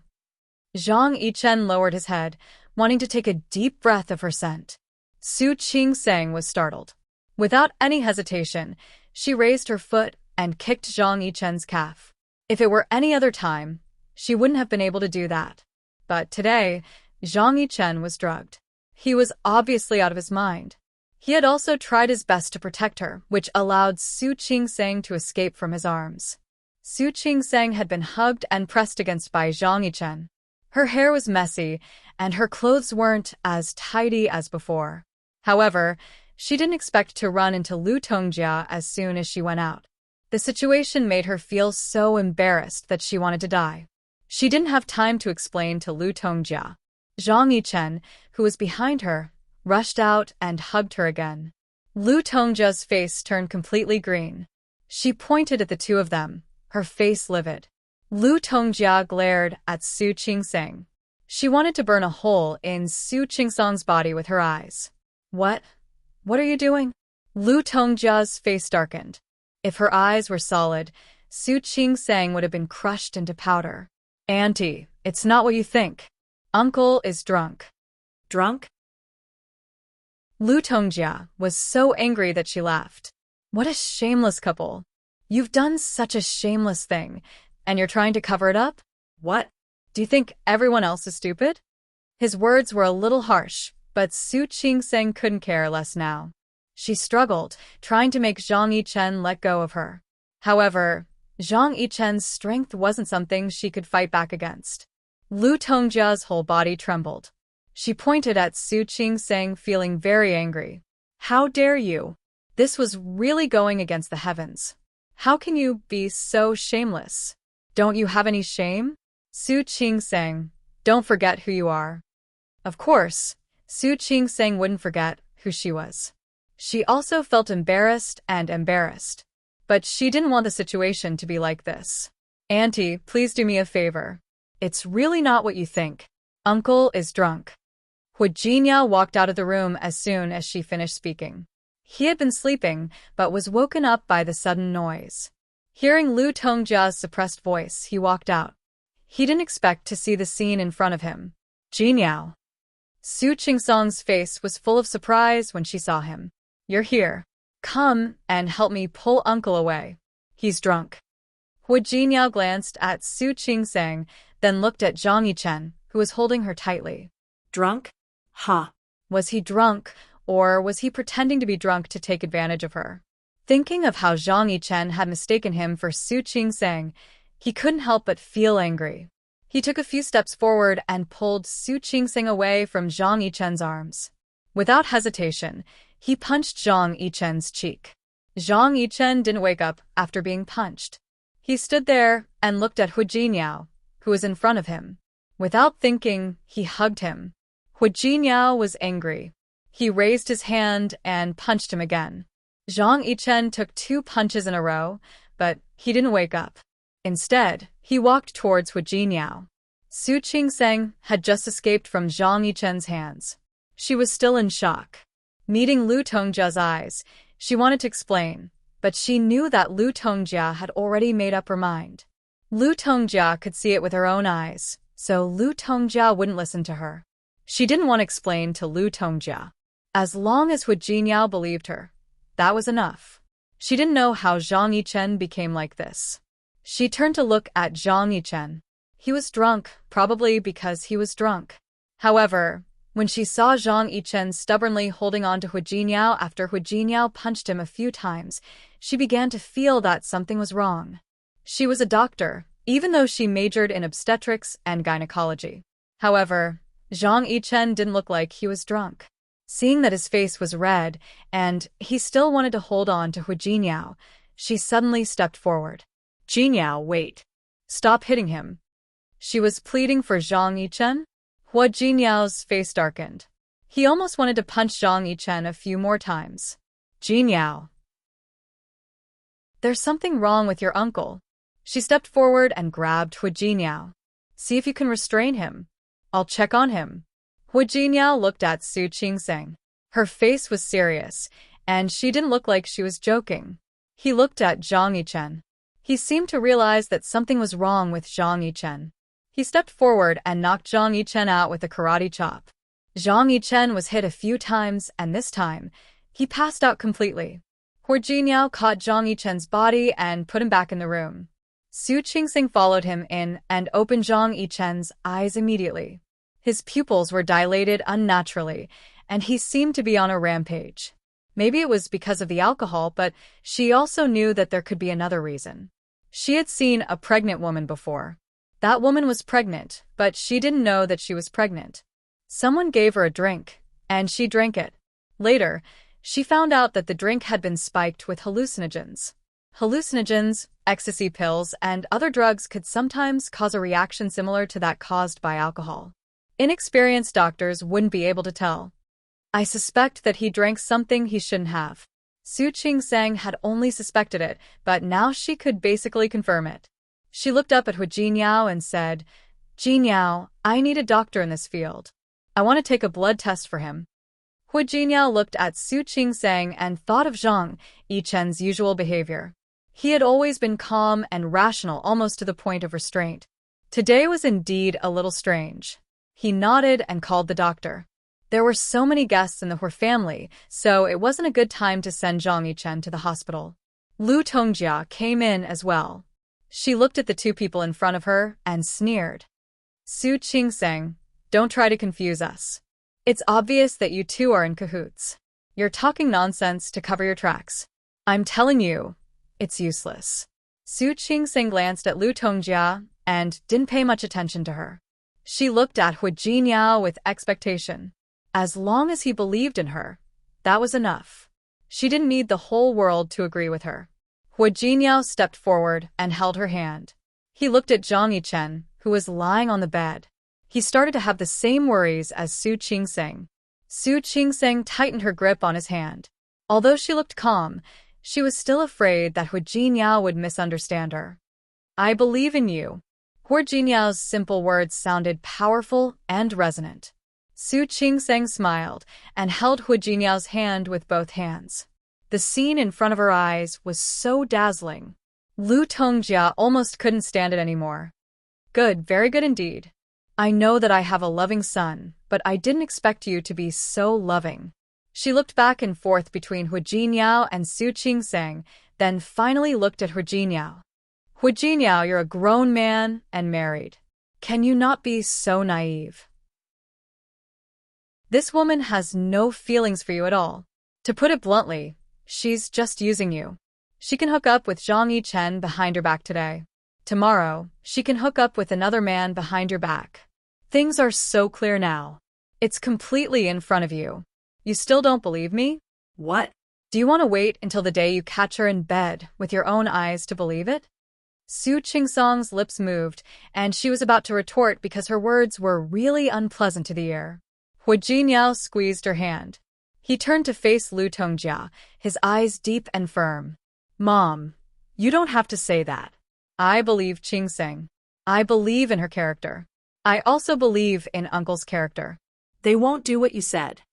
Good, good, good. It's really good. So I'm the bad guy now, am I? I didn't mean that. What I mean is everything can wait for the doctor to come and examine Uncle first before we talk about it.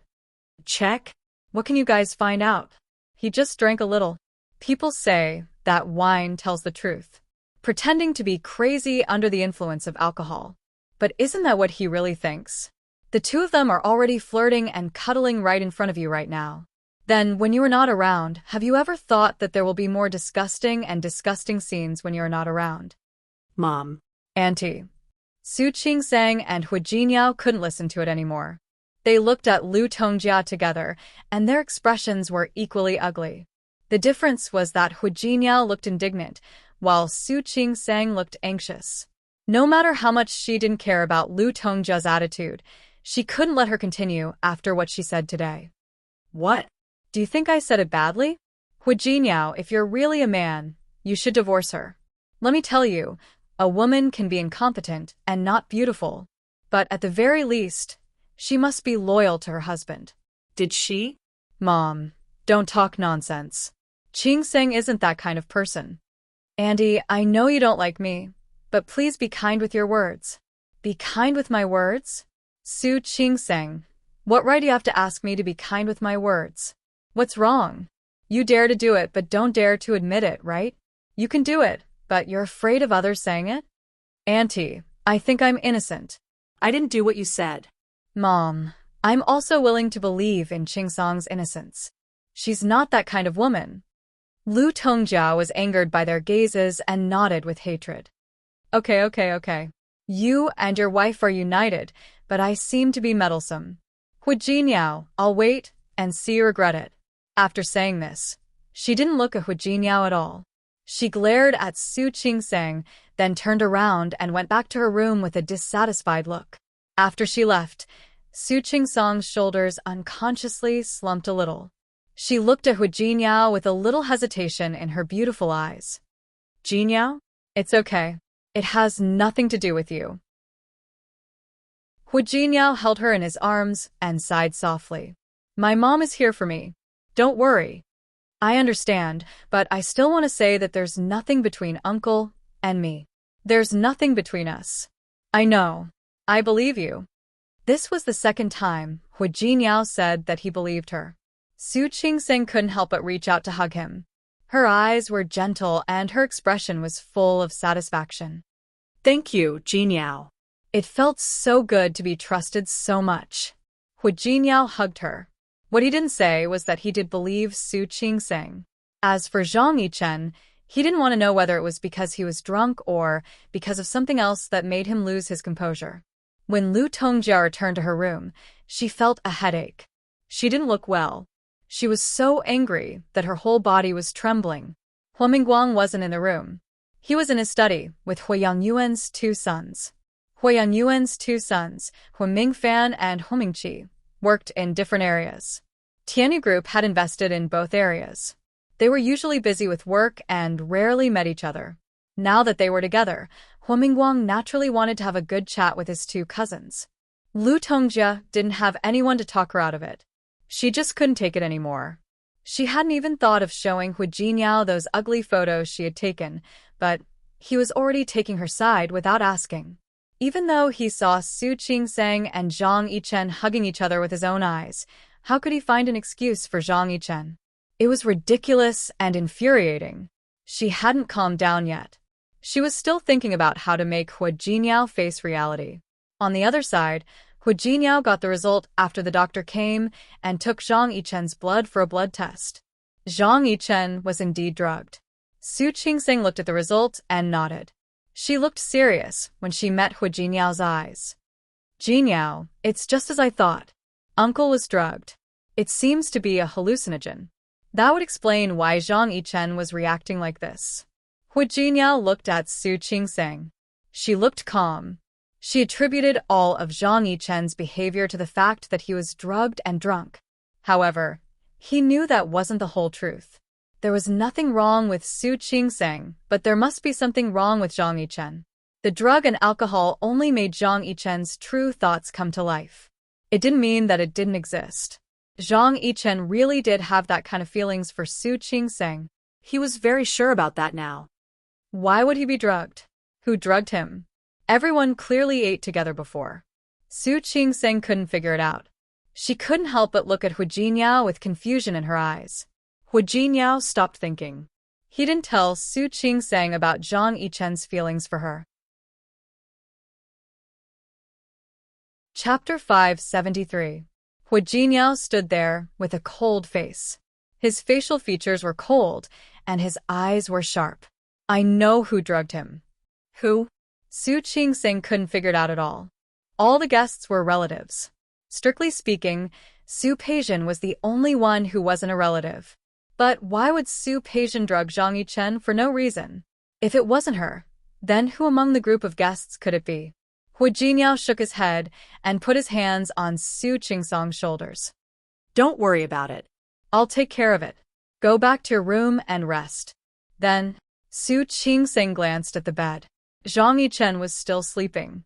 The doctor had given him a preliminary treatment after receiving the test results. It wasn't that heavy. If Zhang Yichen hadn't been drunk, he wouldn't have ended up like this. Uncle had an injection. He should be sleeping. He doesn't need anyone to take care of him. Su Qingxing nodded. Even if Hu Jingyao wanted her to take care of Zhang Yichen, she didn't want to do it now. It wasn't that she didn't want to save face for her relatives. It was that after what happened just now, she didn't dare to stay. Even if Zhang Yichen was drunk, he had to be careful when he was alone with Su Qingxing and Su Qingxing. I think so too. She didn't leave in a hurry because she wanted to save face for Hu Jingyao. Su Qingxing sighed in her heart and glanced at Zhang Yichen. He didn't do it on purpose, but he was the one who brought this embarrassing situation to her. However, she wasn't really mad at him, considering that he was drugged and had drunk so much. Instead, she felt sympathy for him. She didn't know who he had offended to make him suffer like this. Su Qingxing thought it was a prank, but Hu Jingyao didn't think so. After sending Su Qingxing back to her room, he went upstairs to Lu Tongjia's room. Lu Tongjia was still angry. Her anger hadn't completely dissipated even after such a long time. After a knock on the door, Hu Jingyao appeared in the room. His hands were clenched into fists. He looked at Lu Tongjia with a complicated look. Lu Tongjia felt uncomfortable being stared at like that. Before she could say anything, Hu Jingyao had already walked up to her. He looked at Lu Tongjia with disappointment in his eyes. Why are you doing this? Lu Tongjia looked at Hu Jingyao in confusion. She had no idea what he was talking about. Mom. Tell me, why did you do this? Lu Tongjia's face darkened. What did I do? Don't tell me that just because I said a few words about your wife, you're in such a rush to stand up for her? Hu Jingyao smiled bitterly. He looked at Lu Tongjia and couldn't believe that she could say something like that at a time like this. Mom, am I really your son? Are you really my mother? You can't bear to see me happy? You can't look at me, okay? What nonsense are you talking about? Lu Tongjia was angry. Who gave you the right to talk to me like that? Do you still have any respect for your mother? If you want me to put you in my eyes, then what about you? Do you really think of me as your son? Do you? Hu Jingyao took another step forward. He was tall and strong. Even though Lu Tongjia was twice his age, she still took a step back because of Hu Jinyao's imposing manner. Hu Jingyao, get out of here. Wait till I have made myself clear. I have made myself clear. I'll get out of here. What on earth are you talking about? Uncle, only Zhang Yichen was drugged. Drugged? You were drugged? Lu Tongjia's eyes widened in shock. How could you be drugged? What drug? Hu Jingyao thought that she was just trying to hide something. He smiled, but the smile didn't reach his eyes. Mom. Shouldn't you be the one who knows best what kind of medicine Uncle was given? What do you mean? I mean exactly what I said. For so many years, Hu Jingyao had been tolerating and giving in. He knew that Lu Tongjia didn't like him, and he knew why. He knew that he couldn't change her mind. He was used to her coldness and indifference. However, he didn't expect that one day, Lu Tongjia would use such a trick on his wife. Putting Zhang Yichen's thoughts aside, Su Qingxing was innocent. Why did she have to endure all this? Hu Jingyao, watch your attitude. What about you? Are you acting like a mother again? Hu Jingyao didn't want to bring it up. It had been a long time, and many things had been weighing on his mind. He was so heavy that he couldn't breathe. No one could truly ignore the hurt that came from their parents and relatives. He was the same. Hu Jingyao. Are you blaming me? Can't I? Hua Jinyao's eyes were sharp, and he was clearly blaming her. You say that you're my mother, but what kind of mother are you? You drugged uncle just to make me misunderstand Qingseng? I know you don't like me, but if you're unhappy with me, you can come at me. Don't hurt Qingseng. Lu Tongjia stuttered. She widened her eyes. She couldn't believe that Hu Jinyao would blame her like that. Mom, I always thought that after all these years, you should feel less resentful. But I was wrong. I don't want to talk about the past anymore. But I won't tolerate it anymore. After saying that, he turned to leave. Lu Tongjia suddenly stood in front of him. Did you say that I drugged Zhang Yichen? Didn't you? Why would I drug him? To make you misunderstand Qingseng, to make us unhappy. Don't you always like to do things like that? You have to do things that make me unhappy. Hu Jinyao. Lu Tongjia was furious. She didn't want to refute the second half of Hu Jinyao's words. She nodded her head heavily. Good, very good. I want you to misunderstand Qingseng? Is this a misunderstanding? Huh. That woman was flirting with Zhang Yichen in a place where you couldn't see her? Did I wrongly accuse her? I was just trying to make you see the truth. I believe in Qingseng's character. And what you meant by letting me see the truth was that you didn't hesitate to give uncle that kind of despicable drug in order to frame her. I drugged Zhang Yichen. Lu Tongjia was furious. Why don't you say that he was a dirty person? He was just tricked by you. Why don't you say that you just don't want me to be happy? Lu Tongjia nodded repeatedly. She was too angry. She didn't expect Hu Jinyao to rush up to her and criticize her in such a tone. She felt a ball of fire burning in her heart, making her lose all rationality. Fine, fine, fine. Yes. I did it. I really don't want you to be happy. What right do you have to be happy? Hu Jinyao, do you have the right to be happy? She pointed at Hu Jinyao with a fierce look, as if she wanted to vent all the resentment she had accumulated over the years. What right do you have to be happy? Everything you have now isn't yours. It's Jinkai's. You took over your brother's position and you killed him. Now you have the nerve to say that I don't want you to be happy? Why should I want you to be happy? You killed my son and my daughter. Both of my children died in your hands, and you want to be happy? Based on what? What about Hu Jinyao? Why do you have to make such a request? Lu Tongjia couldn't hold it in anymore. Her eyes were red. She was not acerbic, and she was not without a mother's heart. However, Hu Jinyao had killed her motherly heart. You should have known that when you killed them. Hu Jinyao, you're going to hell. You don't have the right to be happy. Don't you? Lu Tongjia's voice became shrill, and her body began to tremble with anger. She couldn't bear it, and she didn't want to. In fact, for so many years, she and Hu Jinyao had been maintaining a peaceful relationship on the surface. That was just the surface. Like a bubble, it would burst with a gentle poke. Just like now, she couldn't bear it anymore, and she didn't want to bear it anymore. Hu Jinyao looked at her and saw her revealing such a sharp side. This scene had actually happened once before, when his brother and sister had just died. At that time, she was like this too. She shook his shoulder in disbelief. She asked him, "Why don't you die if you're so vicious? Why didn't you die?" Memories were usually not good. Hu Jinyao closed his eyes. When he opened them again, there was no emotion in them. That's the truth, isn't it? That's what you really think, isn't it? You've always thought that way. It's just that all these years, you've been suppressing those thoughts. For you actually hope that I was the one who died in that accident, right?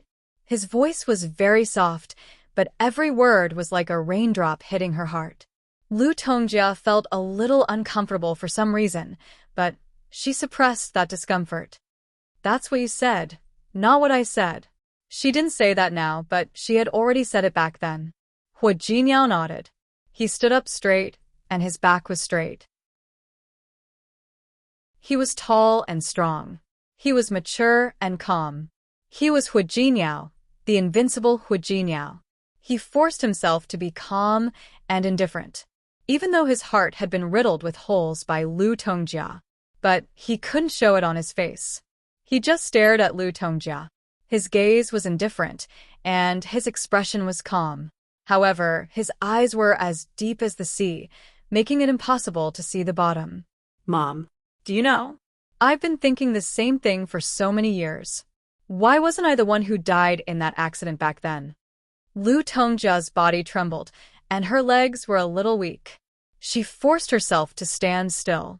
I'm telling the truth. Hu Jinyao looked at her and said word by word in a very soft tone. I really hope that the person who died back then was me. If the person who died was really me, I think you wouldn't be so resentful now, right? Hu Jinyao closed his eyes.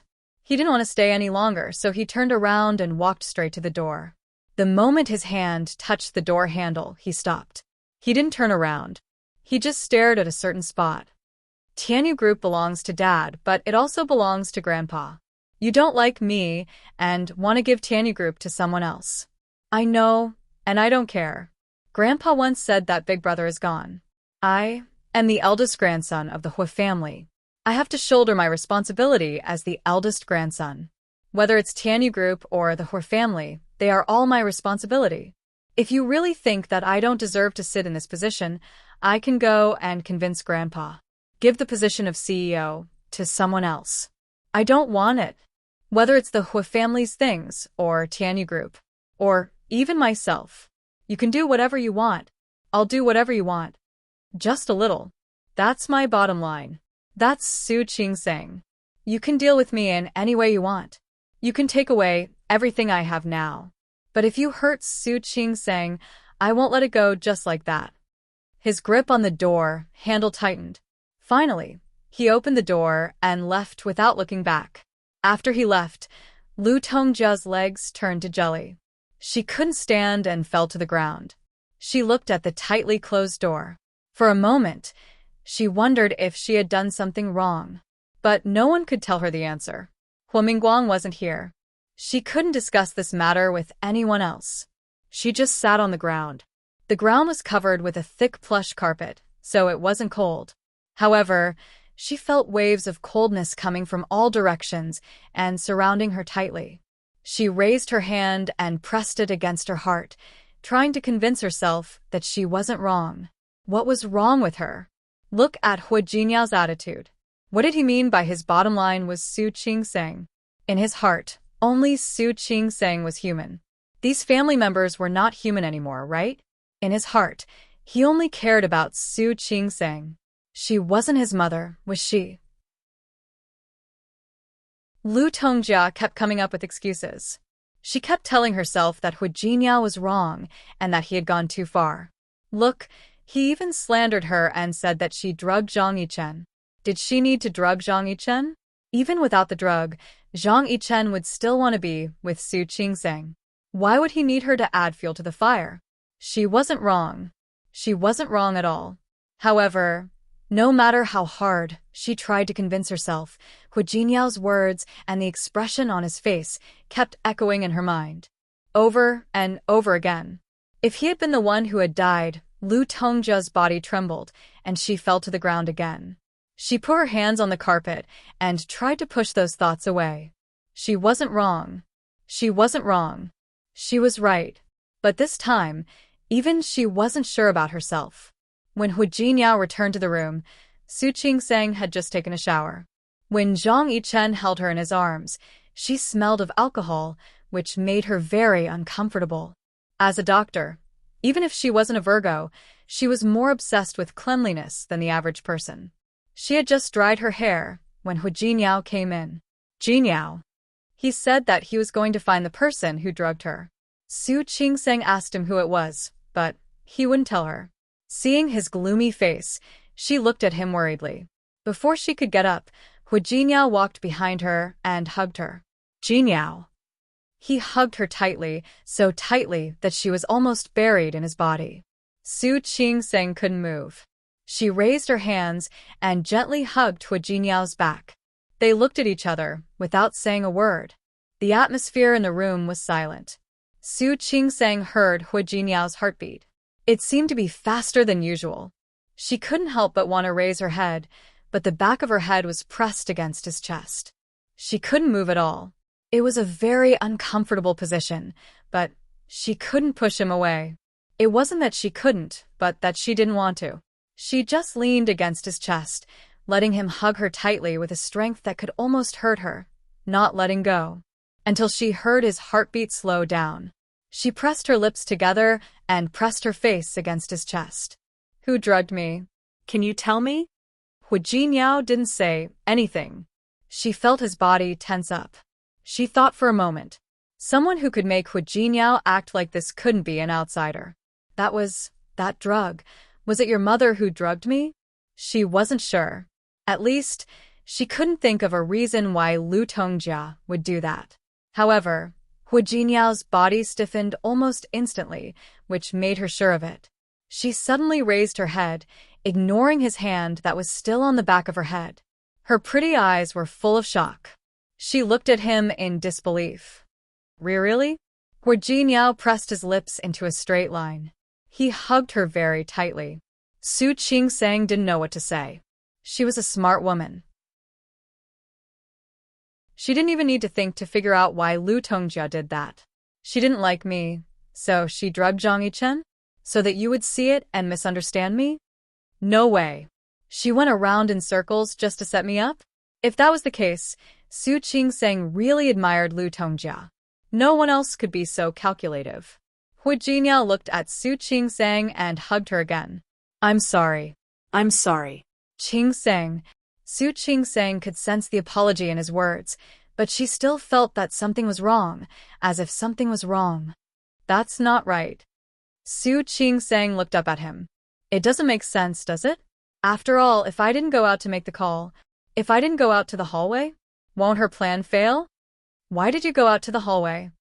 Hu Jinyao thought of what happened just now. Su Qingsang glanced at her phone and said, I went out to answer the call. It was from Meng Wan. I didn't want to disturb you, so I went out. So you see, it doesn't make sense at all. If I didn't go out, she wouldn't have had the chance. Besides, how did she know that I would go out to make the call at that time? I don't think she needed to know that you would call at that time. Hu Jinyao's face was cold. He thought of what Lu Tongjia had done recently, all these years. He really couldn't be happy. In fact, I think even if you didn't go out to make the call, she would have found a way to get you out at that time. Are you so sure? Of course. She was the one who brought the hangover soup. She knows very well which room Uncle usually sleeps in.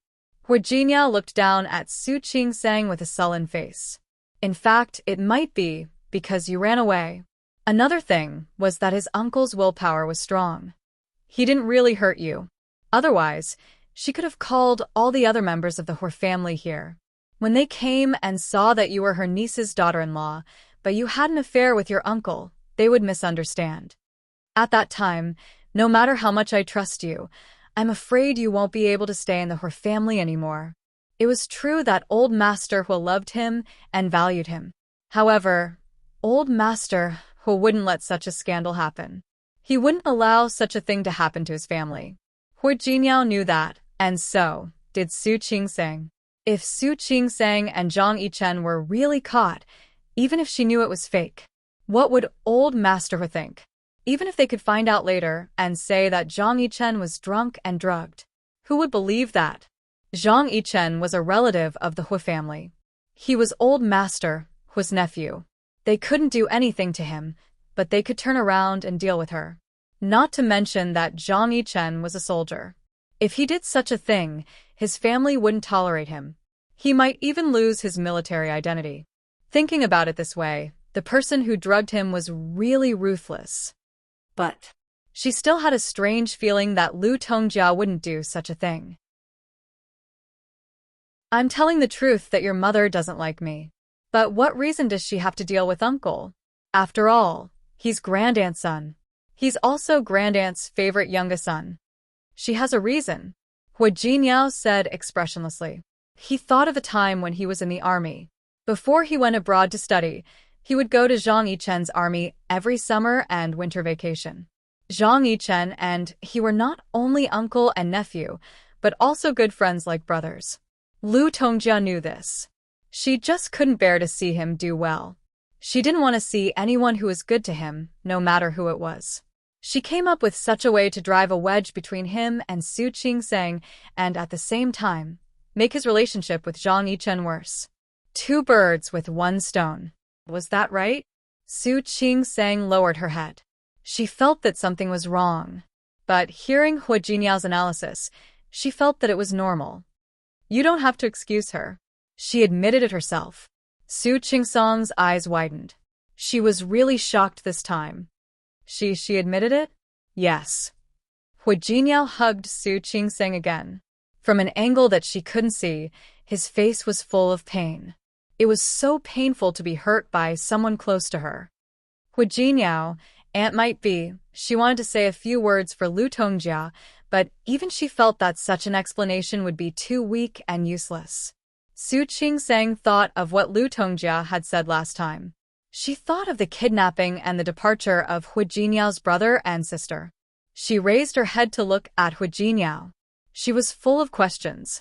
She really couldn't believe that Hu Jiniao was that kind of person, even though he was still young at that time. Hu Jiniao hugged her tightly and rested his chin on the top of her head.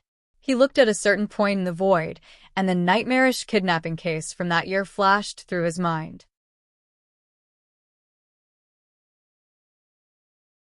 Chapter 574. Why? Su Qingsang's heartbeat quickened. Was Hu Jiniao going to tell her what happened back then? Because Hu Jiniao paused. He didn't know what to say. Su Qingsang felt his stiffness and hesitation. She looked up at him with a gentle gaze. If you don't want to say it, then don't. She had promised him that she would give him time. There were people in the hospital who had been traumatized, and some of them were unwilling to talk about their pain for the rest of their lives. She understood that feeling. Hu Jiniao shook his head. In fact, it wasn't that he didn't want to say it. He just didn't know how to say it. There were some things that he thought he had forgotten after more than 10 years, but he hadn't. He clearly remembered every detail, every scene, every word. Those were nightmares that he could not get rid of, but now he was no longer afraid of them. But there were still repercussions. Su Qingsang moved away from his arms and held his hand tightly. Hu Jiniao. She didn't want to see him embarrassed, so she took his hand, walked to the chaise longue in the room, and sat down. She held his hand tightly in hers. Her hand was so small that it couldn't completely wrap around his big hand. But even so, she still held his hand tightly and refused to let go. Don't make things difficult for yourself. If you don't want to say it, you don't have to. Hu Jiniao looked at her holding his hand, without saying a word. The conflict with Lu Tongjia was still fresh in his mind. Lu Tongjia really hated him. Actually, Lu Tongjia didn't have to hate him. He hated himself too. Didn't I tell you? I'm not the only child my parents have. Su Qingsang already knew, so she wasn't surprised. She didn't respond but just looked at Hu Jiniao. At that moment, she knew he only needed a listener. Hu Jiniao could still remember his brother's face, which was 50% similar to his, but older and more mature. He was only 2 years older than him. Back then, Hu Jinkai was only 14 years old, but he already looked like an adult. They went to school together and played basketball together. Occasionally, he would hear his brother say that he had received another love letter. Then, Big Brother would return those love letters tactfully. He was very nice to people. In the beginning, he had been nurtured little by old Master Hua. No matter where he was, he would take care of everyone's emotions. Because he had long understood that the two brothers had different personalities, and their future development would also be different. Her brother was the heir of the Hu family, and the head of the Hu family. He was different. As the second son, he didn't have that much pressure. At that time, Hu Jiniao felt so lucky to have such a brother. She shielded him from the wind and rain and shouldered all the responsibilities. A steady older brother who loved to take care of others, and a younger sister, Hu Wushuang. Unparalleled in the world, what a great name. It was enough to show that in the hearts of the Hu family's parents, she was their most precious daughter. Hu Jiniao still remembered his sister's cute and childish look. He remembered that she always liked to follow behind him and call him brother with her childish voice. He still remembered every happy moment when they lived together in this mansion. He and his elder brother liked to play basketball. Every time they came back from a game, Hu Shuang would cover her nose and say that the sweat on them stinks. She wouldn't mind the smell at all and would throw herself at them, asking them to hug her. Every time he went to school and came home, Hu Shuang would run to him with her short legs. "Brother, you're back? Brother, I missed you so much when you weren't home. Brother, I ate some snacks at home today. It was delicious. Try some too. Brother, Mom doesn't let me eat candy. I'll only eat one. Don't tell Mom, okay?" Every time, Hu Shuang would blink and slyly try to make him her accomplice. At this time, he would quietly put the candy in her mouth and make a shushing gesture. Then little Wu Shuang would laugh like a little squirrel. Then she stood up, leaned towards his face, and kissed him with a smack sound. She accidentally broke an antique vase that Lu Tongjia liked very much, and then she would cry. However, when she saw him, she would immediately stop crying and raise her hand. Ah. That vase was suddenly broken by a kitten. It wasn't me. After he saw through her, she snuggled into his arms and said, "Don't tell Mom. I'll be careful next time. I won't break the vase again." She was still thinking that she would be scolded, but when he took the initiative to stand up and say that she broke the vase, she confessed. She told Lu Tongjia that she broke the vase, and it had nothing to do with her brother. Sometimes she would do something bad because she was too kind. For example, she put her favorite chocolate in his pocket, but the weather was hot, and the melted chocolate stained his clothes. For example, she liked to eat ice cream, but she always had diarrhea.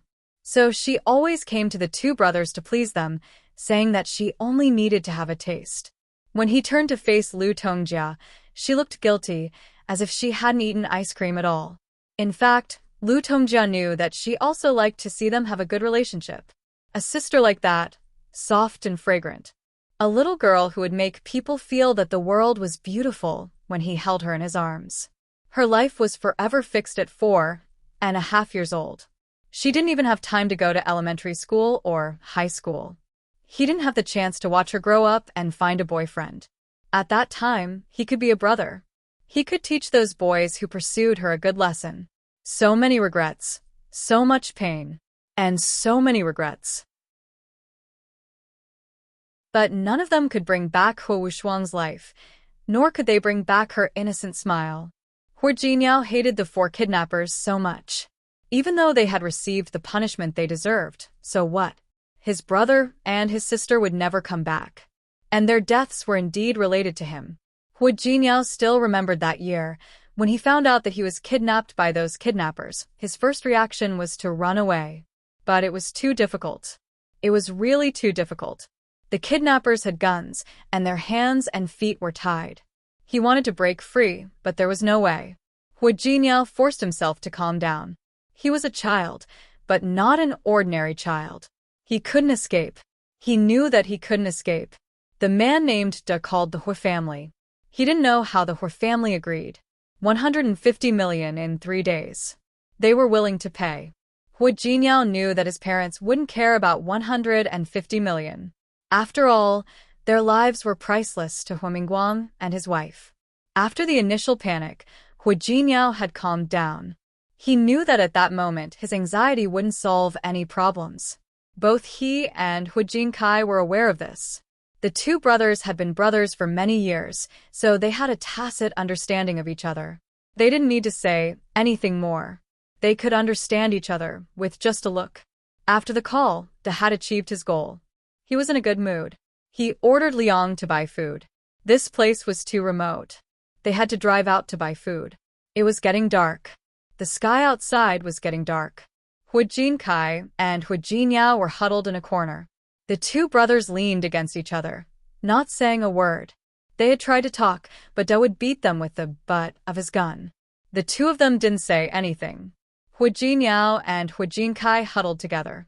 Behind them was Hu Shuang, who was also tied up. Hu Shuang was younger, so she had been hit. Just now, the kidnappers had thrown her on the ground in an extremely rough manner. Her body couldn't take it, so she was still asleep. The old warehouse was big and cold, Even though it was summer at that time. but at night, the temperature was not high. The warehouse was by the sea, and a sea breeze blew over, bringing with it a humid and salty feeling. The wind caused them to shiver, making them feel cold. Even the two brothers were like this, let alone Hua Wushuang. Both Hu Jinyao and Hu Jinkai were worried that Hua Wushuang would catch a cold. Together, they shielded Hua Wushuang's small body with their bodies, trying to protect her from the cold wind. Liang bought some food and came back. The gangsters took their own lunch boxes and started eating. No one gave the Hua siblings anything to eat. Wang Ming asked, but Brother De glared at him coldly. What? You feel sorry for them? Don't worry. 1 or 2 meals won't kill me. Hu Jinyao and Hu Jinkai didn't want to eat their food either. But if they didn't eat, they would be tied up for 3 days. 3 days later, they would probably starve to death. Whatever Hu Jinyao could think of, the criminals could naturally think of as well. Chen Si glanced at the Hua siblings before turning to look at Brother Da. Let's give them something to eat. Otherwise, they will starve to death on the day of the ransom. That's not good. De glanced in their direction. He agreed. Hu Jinyao thought that Chen Si was a good person when he mentioned it. He walked up to them and put down the lunch boxes, but didn't put down his chopsticks. He didn't even untie the Hua siblings. I'm sorry, young masters. What about you? Are you going to eat on your stomach? Hu Jinyao and Hu Jinkai were tied up and lying on the ground. If they really wanted to eat the lunch boxes on the ground, they would have to lie on their stomachs. As the young master of the Hua family, Hu Jinkai had never been humiliated like this before. He raised his foot to kick Chen Si, but Hu Jinyao stopped him. However, she was stopped by Hu Jinyao. He was also angry. He was angry, but they had guns and the others had knives. They were no match for them. If they really fought, they would be at a disadvantage. With that in mind, Hu Jinyao wouldn't let Hu Jinkai resist. After all, he had heard many stories like this when he was in the army with Zhang Yichen. Hu Jinkai was the eldest son of the Hua family, so he calmed down quickly. He glanced at Hu Jinyao, signaling with his eyes that he was fine. However, it was impossible for the two of them to eat like dogs. The two of them sat across from each other. Neither of them touched the lunch boxes. Boy, you have guts. Never mind. Let's see how long you can last. Chen Si turned and walked away. When he returned to the place where the lunch boxes were, he exclaimed, "Damn it! How are we going to eat with masks on?" The others turned to look at Hu Jinyao and his brother. Liang, Chen Si, and Wang Ming were different from Brother Da. Only Brother Da wasn't wearing a mask. The other three were all wearing masks. Da was a Class A wanted criminal. His arrest warrant had been issued all over the country. However, the three of them weren't. They didn't want to end up like that. They didn't want to be seen by the Hua siblings, so they all wore masks. It was time for dinner, but the three of them weren't in front of the Hua siblings. Fortunately, the warehouse was spacious. The three of them went to the other side of the warehouse and finished their dinner. Just as they finished their dinner, Hua Wushuang woke up. As soon as she woke up, Hua Wushuang found that she was not in her happy home, nor was she in the amusement park. The warehouse in front of her was cold, dark, dirty, and smelly. How could she stand living in such an environment? Besides, she was only 4 years old. She didn't know anything yet. She burst into tears. Hu Jinyao and his brother panicked when they saw her crying. Wushuang, don't cry. Wushuang, stop. Don't cry. The gangsters were still eating at the other side of the warehouse. If they heard Hua Wushuang's crying, they would get impatient. As expected, before Hu Jinyao and Hu Jinyao could finish their conversation, Brother Da spat out the toothpick in his mouth and walked toward them. Hearing the footsteps, Hu Jinkai panicked. He didn't care that he was tied up. He moved to Hua Wushuang. Wushuang, calm down. Don't cry. Brother, I feel bad. As the little princess of the Hua family, Hua Wushuang had never suffered like this. My feet hurt. My hands hurt too. Why did you tie me up? Was it because I wanted to come to the amusement park? No. Hu Jinkai moved closer to his sister. His face was full of anxiety. Wushuang, my dear Wushuang, don't cry. You didn't do anything wrong. We are playing a game of soldiers catching robbers. Don't cry. When this game is over, we can go home. Soldiers catching robbers? Little Wushuang blinked. She was young, but she had watched TV. We're playing a game? Yes, Hu Jinyao said. Wushuang, we are playing a game. We are playing a hostage caught by the bad guys. Do you remember the movie I took you to see? Yes. Hu Wushuang stopped crying. The bad guys were caught, and the hostage was rescued. Yes. That's great. That's it. While Hu Jinyao was talking, he saw Do walking toward them. He stood up and blocked Hu Wushuang's body. Wushuang, the bad guys are coming. Don't talk. Don't provoke them, okay? Okay. I know. Hu Wushuang was too young, and she trusted Hu Jinyao and Hu Jinkai too much. If they said it was a play, then it was a play. If they said it was a game, then it was a game. However, there was one more thing that Hu Wushuang couldn't stand. Brother, my hands and feet hurt so much. Can you loosen the ropes a little? Why do you have to tie them so tightly? Hu Jinyao and Hu Jinkai couldn't answer Hu Wushuang's question. They didn't have time to answer. Do was already walking toward them. He looked at Hu Jinyao and Hu Jinkai and sneered. Hey, little girl, you're awake? You look so young. As De spoke, he reached out to touch Hu Wushuang's face. Hu Jinkai was tied up, but when he saw Da's movement, he stood in front of Hu Wushuang. Hu Wushuang was young, but she wasn't stupid. She was young, but she had a feeling that Da wasn't a good person. She curled up and hid behind Hu Jinyao. Little girl, I'm not a bad person. Didn't you hear what your brother said? We're just acting. We're just messing around with you. Hu Wushuang leaned against Hu Jinyao. She didn't want to believe Da's words. Da wasn't angry. He glanced at the faces of the boys and finally fixed his eyes on Hu Wushuang. He clicked his tongue. She's so pretty. She's a real beauty. She's still so young, but she's already so cute. I wonder how beautiful she'll be when she grows up. Da stared at Hu Wushuang, which made Hu Jinkai feel sick. Hu Jinkai and Hu Jinkai blocked Hu Wushuang's body. He was already 14 years old and 7 meters tall.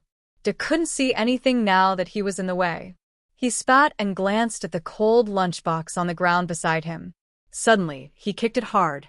The lunchbox was knocked over and the food inside spilled out. Da looked at Hu Jinyao and Hu Jinkai. I'm so sorry. I didn't see your feet. You can eat it like this. The food on the top should still be edible.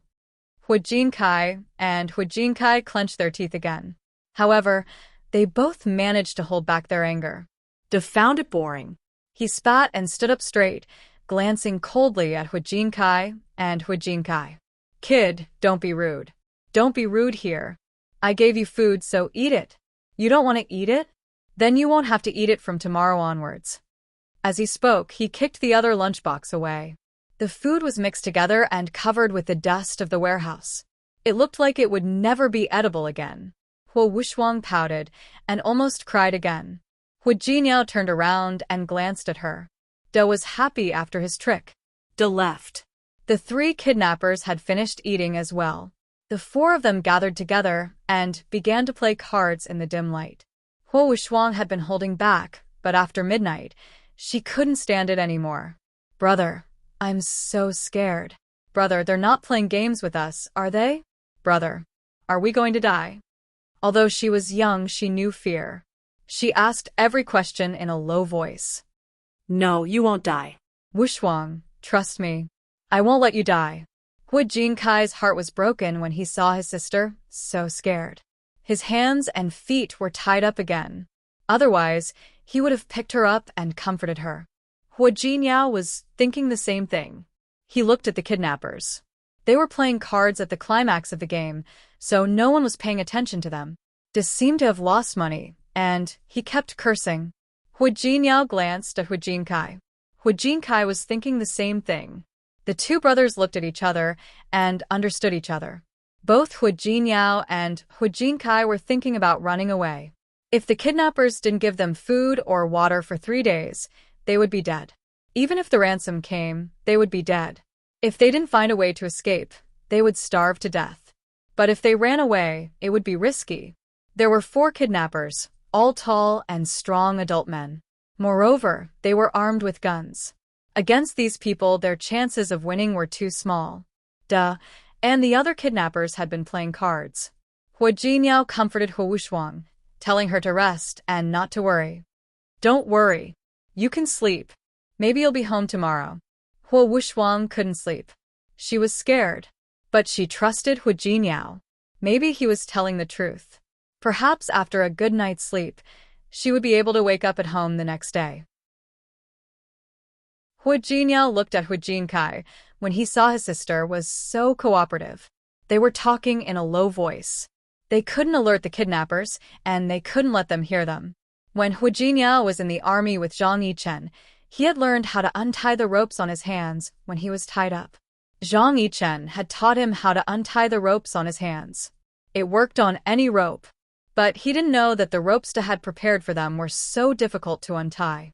Hu Jingyao tried for a long time. His hands hurt, but he still couldn't untie the ropes. He glanced at Hu Jinkai. Hu Jinkai also tried for a long time, but he couldn't untie the ropes either. The 2 brothers were unable to untie each other, so they could only lean back against each other again. They wanted to untie each other's ropes first by moving back to back. Every time they moved, they glanced at Da and the other kidnappers. Da and the other kidnappers were so engrossed in the game that none of them paid attention to them. Their hands were behind their backs, and the ropes were tied tightly. Hu Jingyao and Hu Jinkai tried for a long time, but to no avail. By then, Da had been playing cards for almost the whole night. Damn it, I don't believe I can't win. He stared at the table, his eyes shining. His face was filled with determination and anger.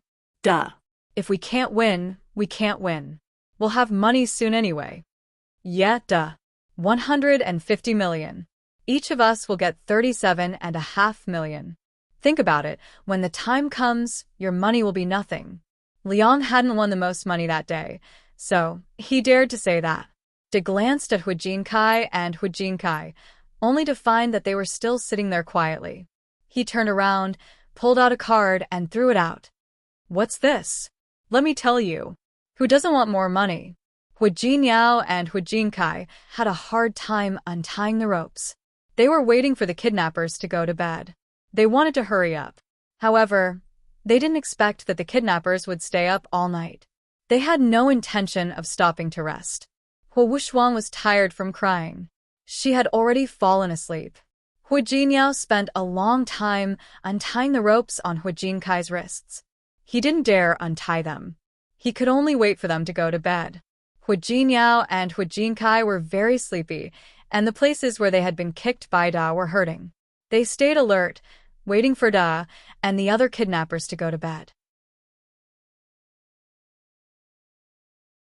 Chapter 575. Neither Hu Jingyao nor Hu Jinkai had ever experienced anything like this. Neither of them had ever suffered such torment. However, they could not afford to panic, nor could they afford to be disorderly. He could only wait for Da and the other kidnappers to go to sleep. Da did go to bed. Before going to bed, he walked over to Hu Jinkai's side and pointed the gun at Hu Jinkai and Su Qing saying, "Stinking brat. I'm telling you, you'd better stay put.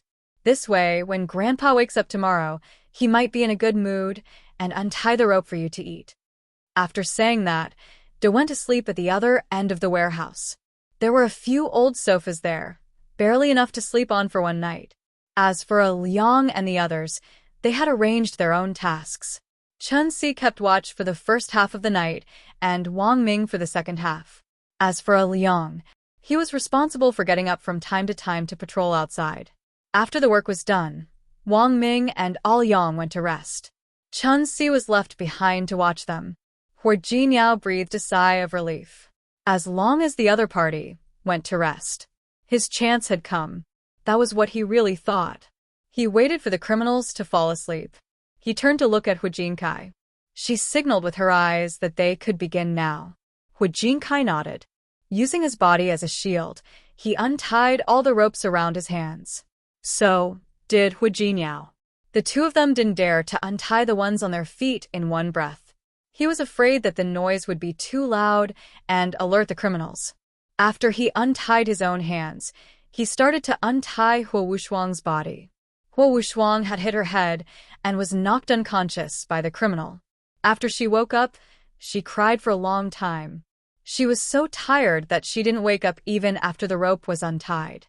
Hu Jinyao glanced at Dada's eyes were closed, and he seemed to be sleeping soundly.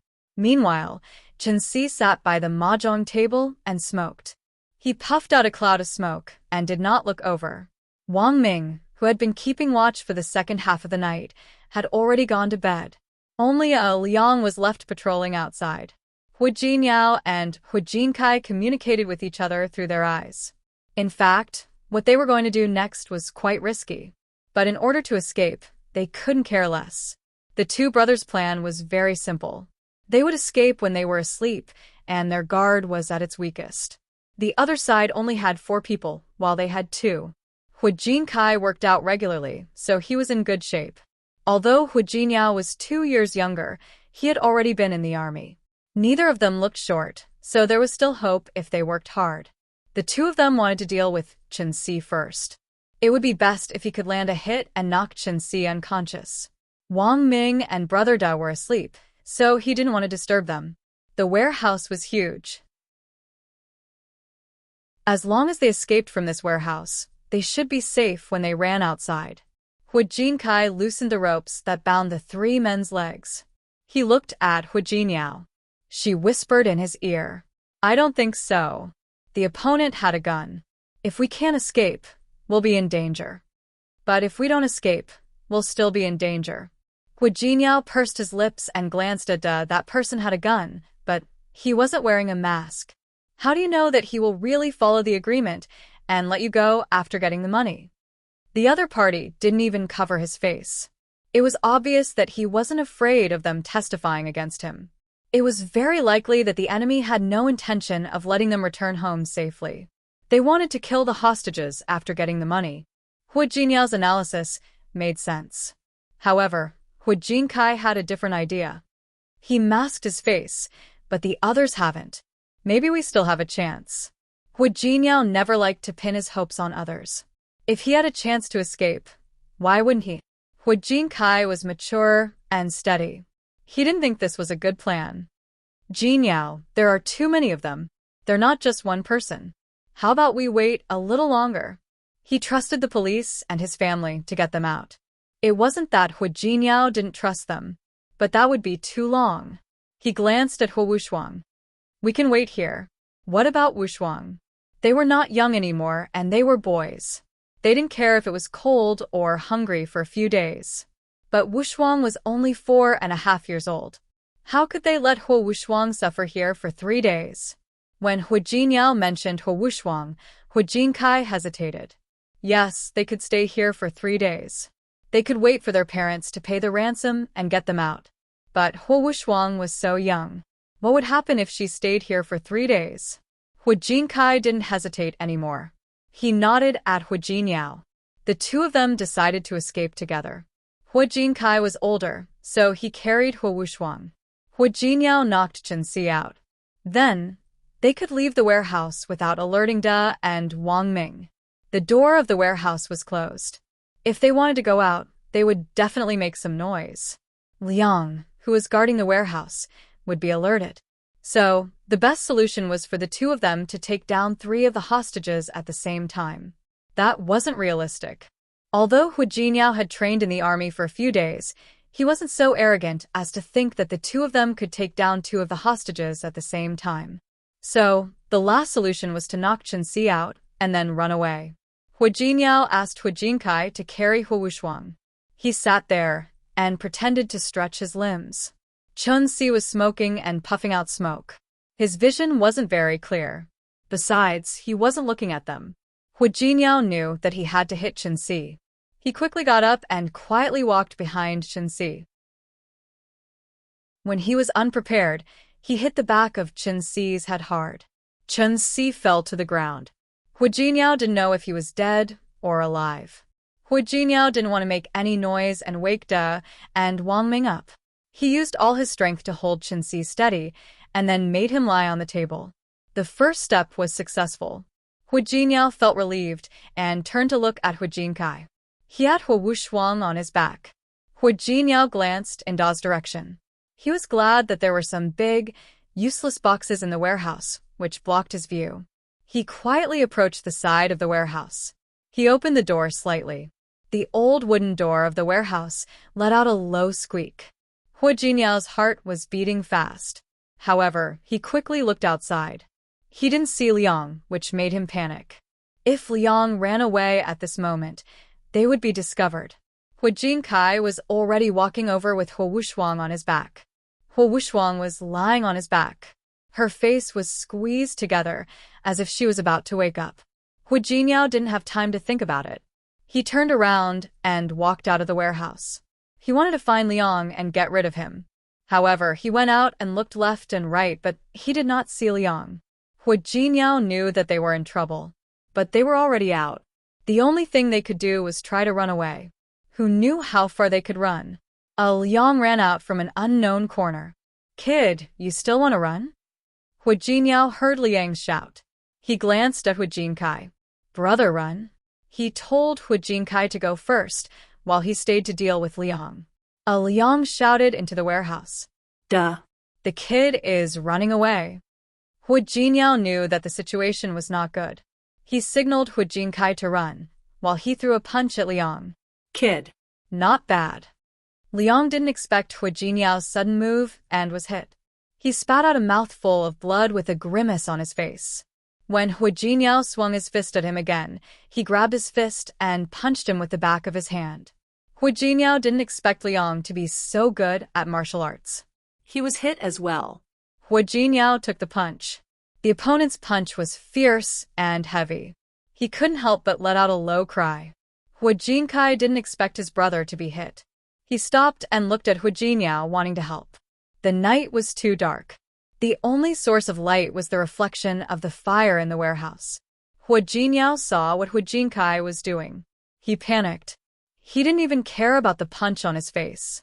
"Brother, run." Don't worry about me. "Hurry up and run."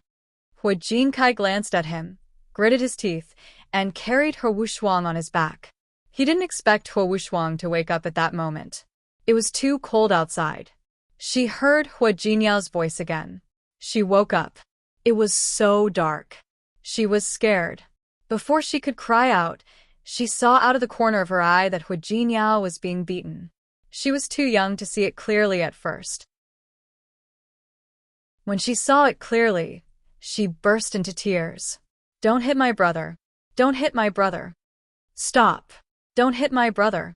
Brother. Brother." She struggled to get off Hu Jinkai's back. Hu Jinkai was worried about Hu Jiniao. He lost his balance and let Hu Wuxuang jump off his back. Wuxuang. Hu Jiniao and Hu Jinkai both saw Wuxuang's movement and shouted. But it was useless. Wuxuang was already running toward Hu Jiniao. At the same time, Da and Wang Ming woke up with a start. Even Chen Si was woken up by Da's kick.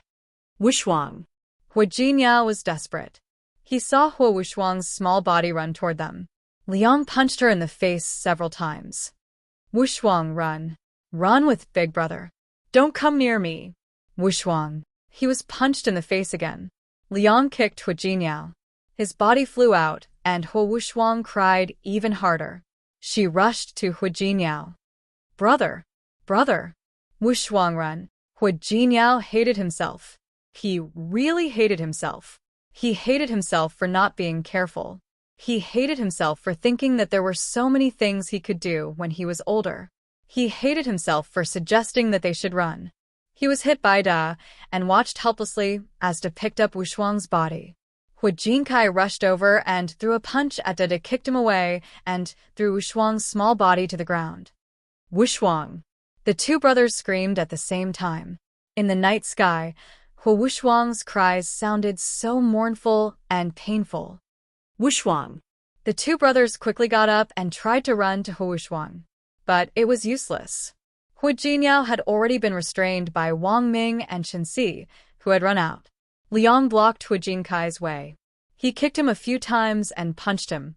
Although he was only 14, he was as tall as an adult. but he was not as tall as Liang. They didn't know that Liang was a boxer until later. How could they win against a boxer like him when they were so young? Hu Jinyao was punched by Chen Si. You little bastard. How dare you hit me? Kid, you must be tired of living. You're good. Come on, hit me. Hu Jinyao didn't know how many times he had been hit, but none of the pain was comparable to the pain he felt when De picked Hu Wuxuang up. Let her go. Let her go. Do you hear me? Let her go. His cry was incomparably mournful, but it was useless. Death threw Hu Wuxuang's body again. She cried even harder. At this moment, De didn't forget to give him a kick. He didn't know where he kicked, but Hu Wuxuang stopped crying. On the other side, Hu Jinkai had been beaten up for so long that he was on the verge of collapsing. Hu Jinyao had never experienced such despair. He yelled at De, let them go.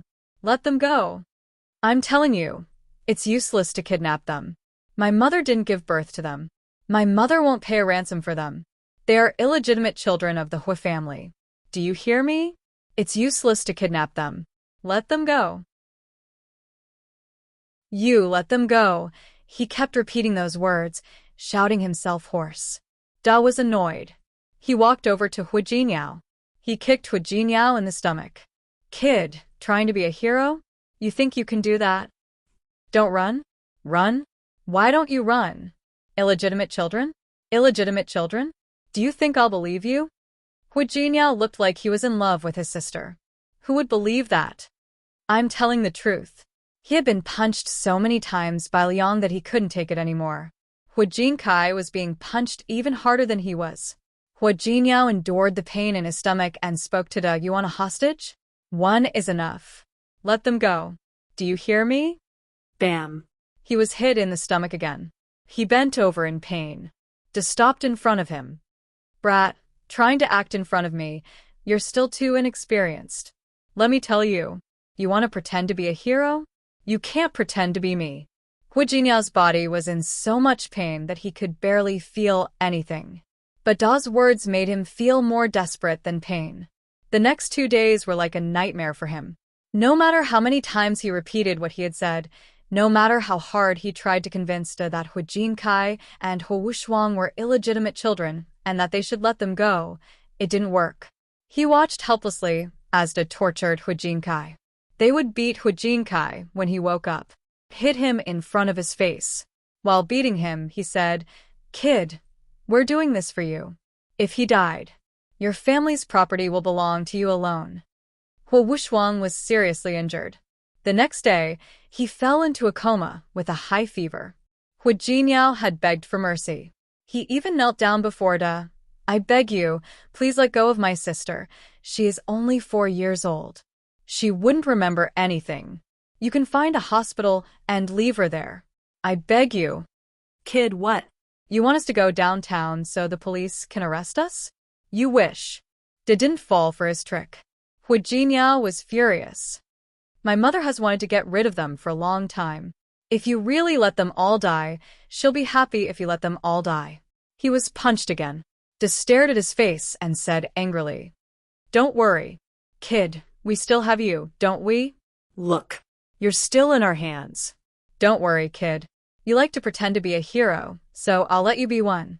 You like to be a hero, so I'll let you be one. But don't even think about escaping. You can't get away. 3 days. 3 whole days. Soft and hard, good and bad. Hu Jinyao said everything he wanted to say, but he couldn't soften Da's heart. On the 3rd day, he was even more desperate. He saw that Da was the only one who didn't wear a mask. On the 3rd day, Chen Si and the others didn't wear masks anymore. What did that mean? He knew it better than anyone else. They would kill the hostages. There was no way he could survive that day. The great despair filled him with regret and pain. Why did he have to be brave? Why did he have to run that night? If they had been hostages, if he hadn't encouraged Hu Jinkai to run away, would they have been able to live safely? He didn't know. He didn't have an answer. On the 3rd day, his limbs were tied up and he was beaten badly. He could only watch as Hu Wuxuang's breathing became heavier and heavier. No matter how hard he screamed, Wu Shuang didn't open her eyes. At that moment, he screamed in despair. Wu Shuang. Wu Shuang. His little sister. She wasn't even 5 years old. How could she die like this? Ah. Hu Jinkai had suffered enough in the past few days. His body was very weak. When he heard Hu Jinkai scream, he opened his swollen eyes. He saw Wu Shuang lying on the ground without a sound. Hu Jinkai screamed even more desperately than Hu Jinyao. However, Hu Jinkai hadn't eaten for days and had been beaten all day. His voice was hoarse. He screamed, and when Da and the others came over, he rushed up and knocked Da down without a care. Da was angry. His gun was in his pocket. He fired at Hu Jinkai. Hu Jinkai's body fell to the ground. But this time, Hu Jinyao didn't even know how to scream. He stared at Hu Jinkai and Hu Shuang in front of him. He couldn't believe that the big brother he respected the most and the little sister he loved the most were gone just like that. Brother? Wu Shuang? Stop playing. Get up. It's been 3 days. We can go home now. Get up. Ah. He curled up on the ground, groaning in pain. Da didn't have the patience to listen to him and was about to shoot him. Wang Ming stopped him. Don't be impulsive, Da. If all the hostages die, we won't get a single cent. Da still had a shred of reason left in him. He nodded and signaled Chen Si to cover Hu Jinyao's mouth. Still angry, he kicked Hu Jinyao a few more times. Finally, he let Hu Jinyao go. Hu Jinyao couldn't feel the pain anymore. 3 days. 3 whole days. He was tortured both physically and mentally. His willpower had long since been exhausted. He fainted. His last thought before he lost consciousness was that he could finally be reunited with Hu Jinkai and Hu Shuang. That was good. The 3 of them could still be brother and sister. What he didn't know was that the case was so big that it had alarmed many people. Although the Hu family was anxious, they thought that the hostages wouldn't kill them for the money. By the time they found the 4 hostages and subdued them, Hu Jinkai and Hu Shuang were gone forever. As for Hu Jinyao, he didn't know if it was because he was physically strong or because he had a strong will. He was in a coma for 3 whole days. Finally, he woke up. Many things had happened while he was in a coma. For example, Da and the others had tried to reduce their crimes. They claimed that Hu Jinkai's 2 lives were manslaughter. Of course, that was impossible. Hu Shuang hadn't been killed by Da, but she was only 4 years old. She had been seriously injured and couldn't have survived. Hu Jinkai had killed her on purpose. It was true that Da had killed Hu Jinkai, but he said that he didn't want to kill Hu Jinkai. Hu Jinyao had asked him to. He also told the police what Hu Jinyao had said when he was pretending to be a hero. Look, comrade police. He was the one who asked us to kill him. Because if his brother and sister died, he would have a share of the family property. In order to reduce his crime, Da lied. Of course, the police didn't believe him. However, the other gangsters all insisted that Hu Jinyao had indeed said that. The transcript was not open to the public. Even the trial was not open. However, Lu Tongjia and the other members of the Hu family could see the transcript. Lu Tongjia had lost 2 children. She was already in a very bad mood. When he thought of what the note said, he was naturally quite angry and furious. When she went to see Hu Jinyao, she heard him talking in his sleep. I'm telling you, it's useless to kidnap them. My mother didn't give birth to them. My mother won't pay a ransom for them. They are all illegitimate children of the Hu family. Do you hear me? It's useless to kidnap them. I am the most beloved child of the Hu family. He repeated it over and over again, which made Lu Tongjia's heart turn cold. She also reminded herself to believe in her children. She believed that Hu Jinyao wasn't that kind of person. But when Hu Jinyao woke up, what did he say? Yes, it's me. It's all me. I'm the one who killed them. No one could understand Hu Jinyao's self-blame and pain. He regretted it countless times. He wished that time could stop on that day, the night they were kidnapped. If that happened, he would be humble, would never stand up for them, and would never try to be a hero. He would definitely do everything he could to ensure that everyone, including his brother and sister, would survive. But there were no ifs in life. What had happened would not give him a chance to regret. He was 12 years old. He was a child. He could use such an excuse to explain his behavior. However, he could not overcome his own conscience and his own feelings. So for so many years, he knew that Lu Tongjia had misunderstood him. He knew that Lu Tongjia deliberately made things difficult for him, but he never explained it. Chapter 576. I'm the one who killed them. After that, there was a strange silence in the room. Su Qingsang looked at Hu Jinniao. She couldn't believe that there was such a person in the world.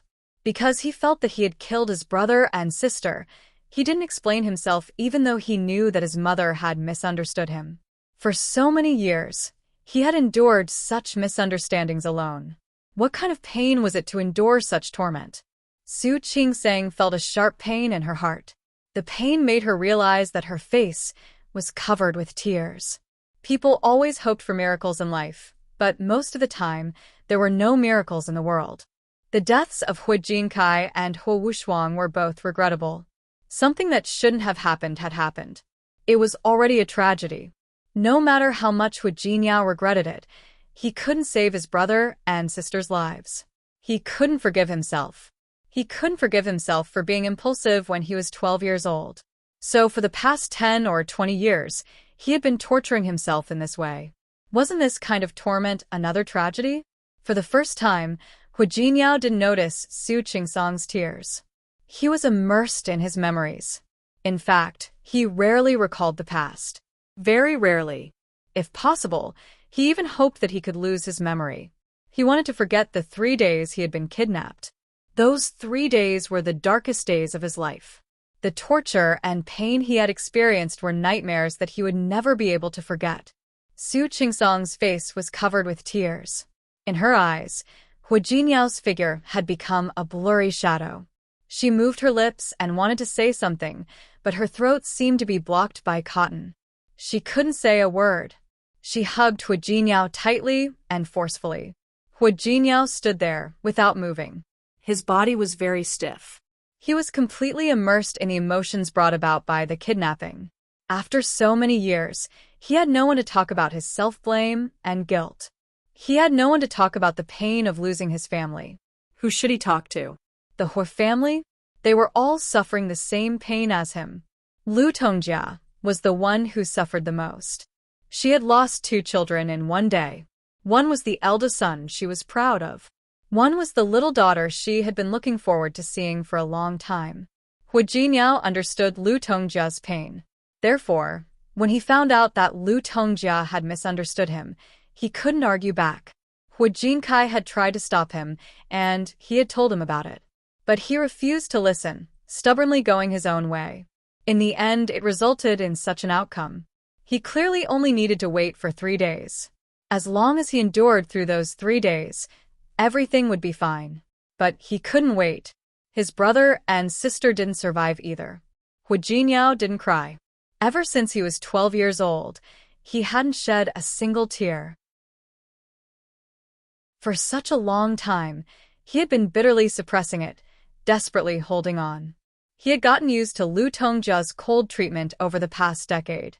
For a long time, Hu Jinniao even enjoyed being treated like this by Lu Tongjia, because in that case, he could slightly reduce the self-blame in his heart. He had never thought that one day, Lu Tongjia would go against Su Qingsang because she didn't like him. Su Qingsang's face was already covered with tears. They were indoors and didn't wear many clothes. She hugged him tightly again. Soon, her tears had soaked his clothes. The wetness on his chest made him lower his head. Because of the pain brought by the memories, his eyes were red. He blinked as if he could see Su Qingsang's face clearly. He reached out his hand, very slowly, and gently stroked her cheek. "Why are you crying?" Su Qingsang couldn't speak. She could only hug him tightly and keep shaking her head. How could there be such a stupid person? "Don't cry. I'm fine." He had already experienced the pain, and he had already been hurt. It was just that those regrets kept tormenting him, and the self-blame kept tormenting him. He had nowhere to vent those emotions, so he occasionally had nightmares in the middle of the night. I'm really fine now. Su Qingsang wouldn't believe him. If that was really the case, he wouldn't have been plagued by nightmares for so many years.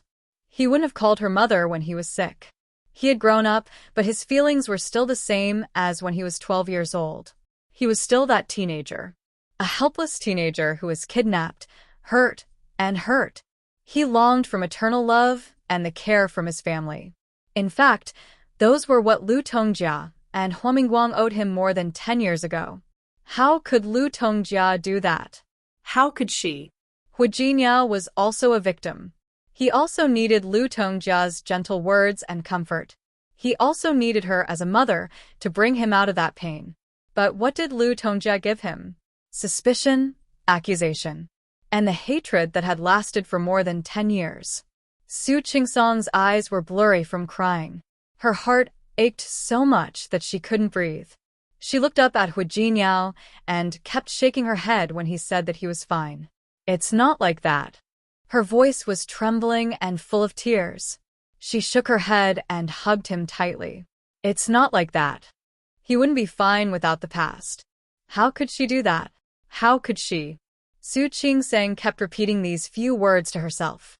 She wanted to say that Lu Tongjia was wrong. She wanted to say that she should make it up to Hu Jinyao. But she couldn't say it. She could only keep sniffling. Finally, she looked up at Hu Jinyao with a pained face. I'll go talk to her. She let go of him, turned around, and rushed to Lu Tongjia's room. I'll go now. She wanted to make it clear to Lu Tongjia. She had already lost a son and a daughter. Now, did she want to lose another child as well? People's hearts were the easiest to be hurt, and it was difficult to heal after it was hurt. Lu Tongjia was wrong. Since she was wrong, then let her fix this mistake. Hu Jinyao subconsciously grabbed her. When she was about to rush out, he pulled her back into his arms. Don't go. Hu Jinyao? You don't need to say it. Hu Jinyao looked at her face, raised his hand, and used his palm to wipe away the tears on her face little by little. He wiped very, very slowly. He looked at her, and his expression had returned to its usual calmness. There's no need to say it. Hu Jinyao pursed his lips, and his handsome face was indifferent. It's hard for her too. Lu Tongjia's pain was no less than his. It would only be more than his. For so many years, the nightmare had tortured him for as long as it had tortured Lu Tongjia. There had been a time when Lu Tongjia couldn't get out of that nightmare, no matter how hard she tried. Every night, she couldn't sleep and woke up with a start. Hu Jinkai and Hu Wushuang were both born after she carried them for 10 months. Especially Hu Wushuang. Her departure was the pain of the entire her family.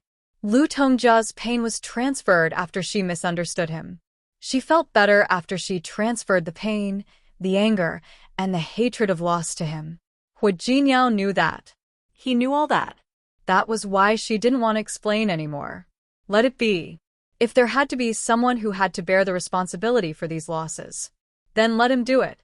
He owed it to Lu Tongjia. It was all his fault. Su Qingsang's tears were wiped away by Hu Jinyao, but her eyes were still red. She opened her eyes and looked at Hu Jinyao in a daze. Hu Jinyao? I'm really fine. Hu Jinyao didn't know how many times he had said that today. Even though he knew that Su Qingsang wouldn't believe him, even though he knew that he was just lying to himself, Su Qingsang didn't want to argue anymore. She stood on her tiptoes and kissed his lips gently and slowly. She traced the shape of his lips carefully. His lips were very beautiful and sexy. They weren't thick and were slightly thin. Some people used to say that people with thin lips were also thin. But now, she felt that his lips were just right. They were soft and bright red, just like his heart. She kissed him, and tears fell again. Finally, she couldn't kiss him anymore. Tears rolled down her cheeks. She blinked them away and hugged him tightly. Hu Jinyao hugged her as well. The front of his shirt was wet again with her tears. He tightened the grip on his arm. He lowered his head and kissed her forehead, her eyelids, and kissed away all her tears. Finally, he kissed her lips. She stopped at the first touch and hugged him again. They didn't speak again. They just hugged each other like that. Time seemed to stand still. He needed time and so did she. She slowly calmed herself down. She stopped crying. Her eyes were still swollen. He lowered his head to look at her and sighed softly. It's okay. It's okay. Let's go and wash your face. Apply it to your eyes, or you'll feel uncomfortable later. They were going to have dinner together tonight. If she went with her face like that, she would probably attract attention. Su Qingseng sniffled and nodded heavily. Hu Jinyao held her hand and walked towards the bathroom. Neither of them spoke again. Su Qingseng let him bring a towel, fill it with water, wring it, and gently wipe her face. His movements were very gentle, as if he was wiping some treasure. Su Qingseng blinked. After Hu Jinyao withdrew his hand, she spoke very softly. Hu Jinyao, have you ever thought about leaving the Hu family? Or leaving Tianyu Group? Hu Jinyao stopped wringing the towel. He glanced at her and nodded. Then, it's not that I don't want to. I can't. Old Master Hu knew all about his pain and suffering.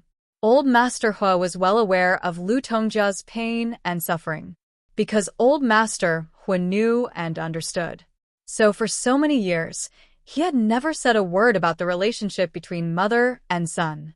Old Master Hu had experienced a lot, so his mentality was different. He was able to accept it and he could bear more. But other people might not be able to. He understood it all. So, although he felt sorry for Hu Jinyao, he would never let him go. Whether it's the Hu family or Tianyu Group, these are all my responsibilities. If Hu Jinkai were still alive, these would be Hu Jinkai's responsibilities. But Hu Jinkai was gone. His death had a lot to do with him. Even though he had repeatedly told himself that their deaths were accidents, it was useless. Unless, one day, there is someone who can really shoulder these responsibilities. Otherwise, I will continue to carry them. Su Qingseng didn't say anything. She understood him and his choice. However, what about Hu Yifan? Hu Jinyao didn't have a bad impression of Hu Yifan. They used to have a good relationship. But he didn't know when Hu Yifan and the others started to have other thoughts. Not only them, but also the Wei family, and even the Lu family. The root cause of all this was Lu Tongjia's undisguised attitude. Hu Jinyao knew that, but because of his tolerance for Lu Tongjia, he had no choice but to tolerate these things as well. Don't worry. He won't be able to do anything. Whether it was him or his older brother in the past. They were all heirs who had been carefully trained by Old Master Hu. In this aspect, Old Master Hu didn't insist on the eldest son and grandson to inherit, nor was he biased. It was because he believed that everyone had different responsibilities to bear. The emphasis he placed on nurturing each of his grandchildren was also different. Hu Yifan wasn't bad, but his weakness was that he was too confident and easily arrogant. With this weakness, Tianyu Group couldn't be expanded in his hands. Therefore, Hu Jinyao would never be a match for him. I know you're better than him. Su Qingseng was worried about other things. But he's with Su Peijian now. I have a feeling that they're not coming with good intentions. Hu Jinyao leaned over and kissed her cheek. Thank you for the compliment, wife. You also said that your husband is better than him. If that's the case, even if Su Peijian is added, so what? Su Qingsing nodded and laughed at herself for thinking too much. Anyway, I don't know much about your business. I can't help much. I just hope that you can be well. Hu Jinyao reached out and rubbed the top of her head. Let's go. You rest for a while. We should have dinner later. When the two of them were about to go downstairs, Su Qingsing glanced at the room next door. Is Uncle Chen okay? To avoid arousing suspicion, she left when the doctors were treating Zhang Yichen. She didn't stay. He's fine. But I don't think he can get up for dinner. It was good that he couldn't get up. Until now, Su Qingsing thought that Zhang Yichen had done that to her because he was drugged and drunk. Only he knew very well that it wasn't the case. The drug had only stimulated the deepest feelings in Zhang Yichen's heart.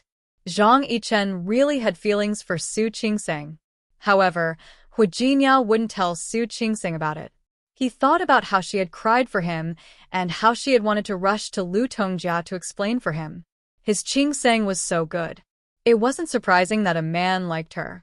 However, he still hoped that there would be fewer rivals in love. Su Qingsang nodded. She sympathized with Lu Tongjia, but she couldn't understand her. If Lu Tongjia really succeeded in framing him, wouldn't it be better to let others know that she had a daughter-in-law who cheated on her husband?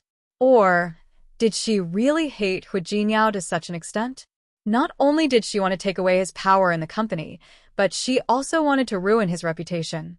Su Qingsang sighed in her heart. If Lu Tongjia really wanted to do that, if Hu Jinyao stubbornly refused to explain the misunderstanding between them, who could guess what Lu Tongjia would do in the future? Don't worry. Hu Jinyao seemed to know what she was thinking. He suddenly stopped walking. I've already told my mother. She won't do something like that again. Su Qingsang looked at his expressionless face when he said that. She could almost guess Lu Tongjia's expression when he said that.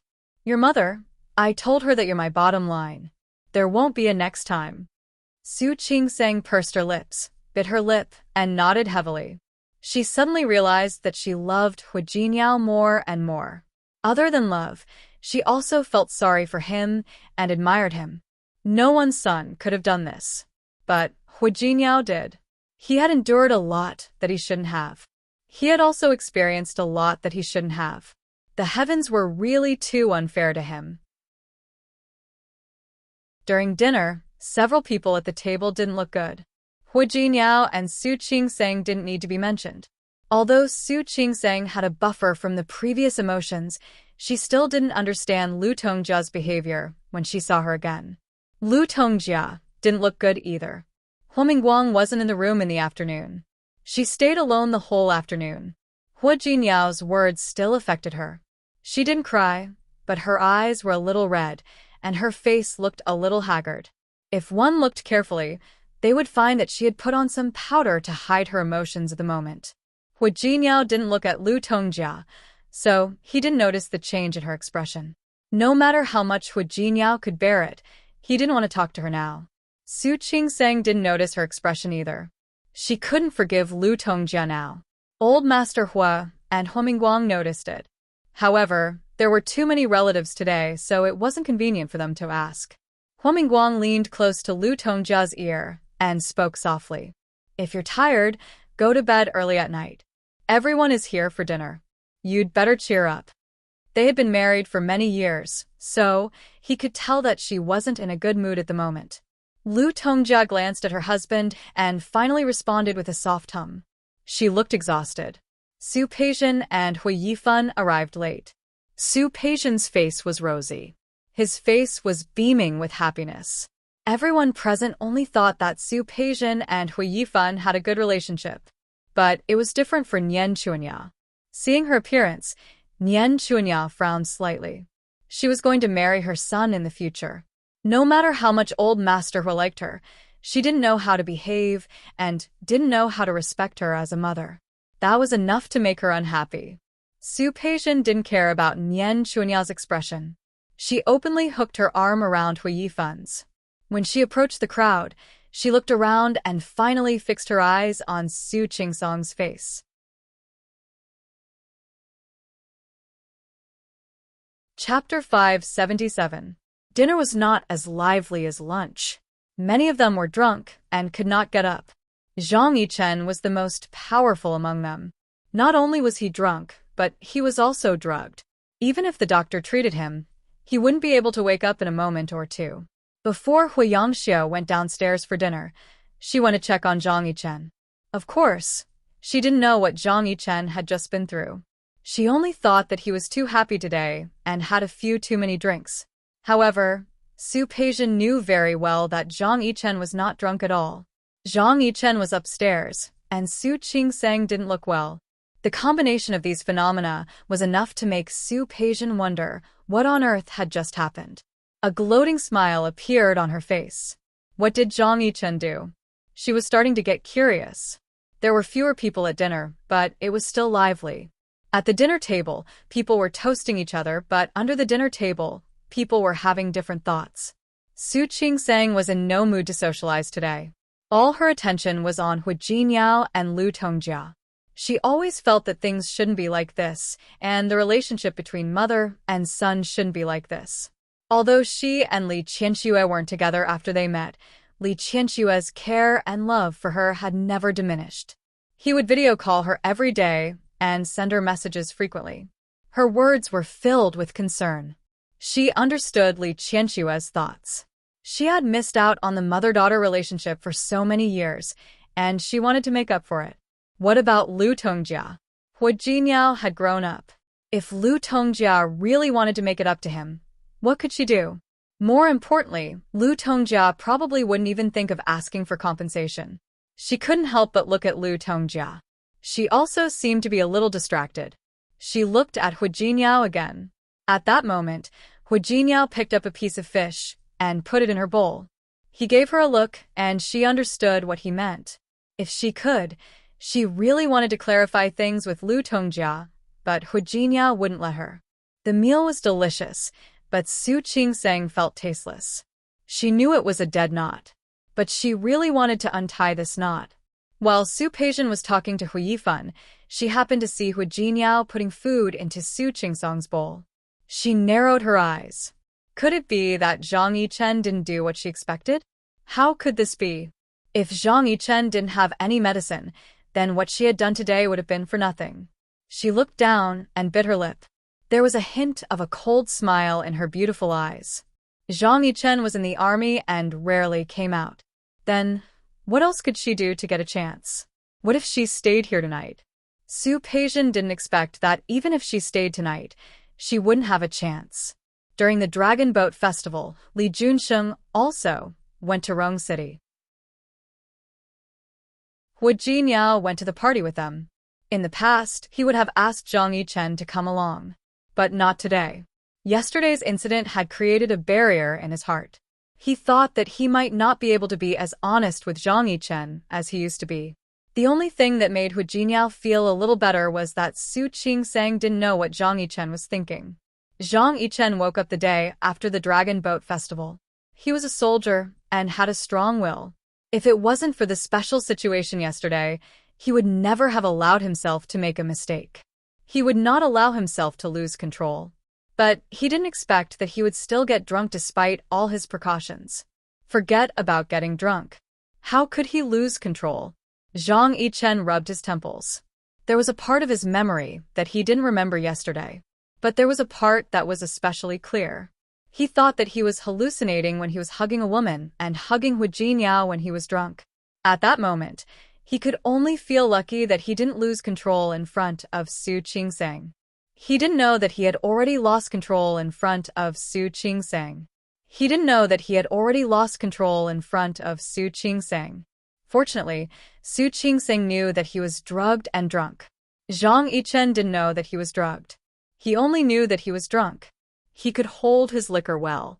In the past, when he was drunk, he only slept. That was why he could drink without worry. But why did he lose control yesterday?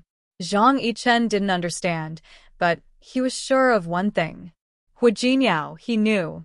He buried his face in his palms. He wanted to keep it a secret. What should he do now? Su Peijian didn't look very good after leaving the Hu mansion. Su Qingseng didn't stay at the Hu mansion yesterday. She left with Hu Jinyao after dinner. Seeing how Hu Jinyao cared for her when she left, Su Peijian knew that what Zhang Yichen did yesterday didn't affect her at all. That made her very unhappy. Her plan failed. She didn't know when she would get another chance like this. She was very anxious about this, and it was easy to see how she felt. Her expression was so obvious that even Hu Yifan noticed it. What's wrong? Nothing. Su Peijian didn't want to tell Hu Yifan that she had set Zhang Yichen up.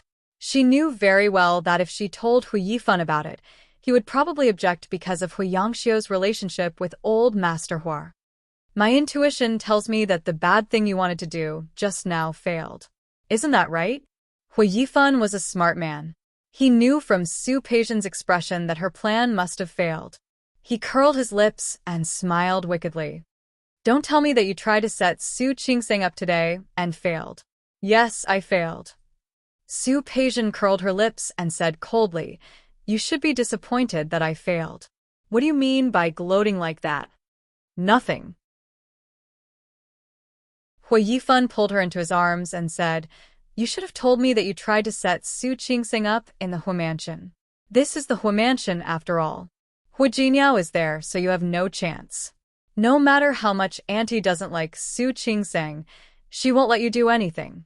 You know, this is a very embarrassing thing to do." Su Peijian didn't say anything. In fact, she just wanted to embarrass Su Qingsing and let Hui Jiniao know that he had been cheated on. Today's plan was a little rushed. If she was more familiar with the Hui mansion and had more opportunities, she believed that she would succeed. Alright, don't think about it. You know how protective Hui Jiniao is of Su Qingsing. If you want to set her up again, you'd better do it when he's not here. Of course, it would be easier to do it outside the Hui mansion. Su Peijian narrowed her eyes and began to seriously consider the feasibility of this matter. However, there was no hurry. There were more important things to do now. Alright, I will deal with Su Qingsing. You should focus on the company. We can't lose this time. Don't worry. Don't you trust me? Hui Yifan laughed arrogantly. He thought that all his actions were secret and no one would notice. Su Peijian didn't like his smug look. Part of her personality was like Su Qinghui's. She liked to think more about things. She always had a feeling that things wouldn't be as simple as Hui Yifan thought. However, seeing his confident look, Su Peijian didn't want to hurt him. She turned over and fell asleep. When she got up in the morning, she met Lu Tongjia and found that she didn't look good. Su Peijian had wanted to cooperate with her before. However, there was no opportunity to cooperate now. She naturally thought that Lu Tongjia was giving her a hard time. This made Su Peijian's mood even worse. When she got home, Xiang Kaiping was reading the newspaper in the living room. When she saw her come in, she looked up at her with a very complicated expression. "Mom, I'm home." Su Peijian changed her shoes and sat down on the sofa opposite Xiang Kaiping. There were fruits on the table. They were all washed. She picked up a bunch of grapes and ate too. When she found that Xiang Kaiping was still looking at her, she sat up uncomfortably. "What's wrong, Mom? Have you had breakfast?" "I haven't eaten yet. Can you see if there's anything to eat?" "Ms. Zhao is in the kitchen. You can ask her." Xiang Kaiping glanced at her. She still couldn't ask the question that was on the tip of her tongue. Su Peijian went to the kitchen to find something to eat without noticing. Xiang Kaiping looked at her back with an indecipherable expression.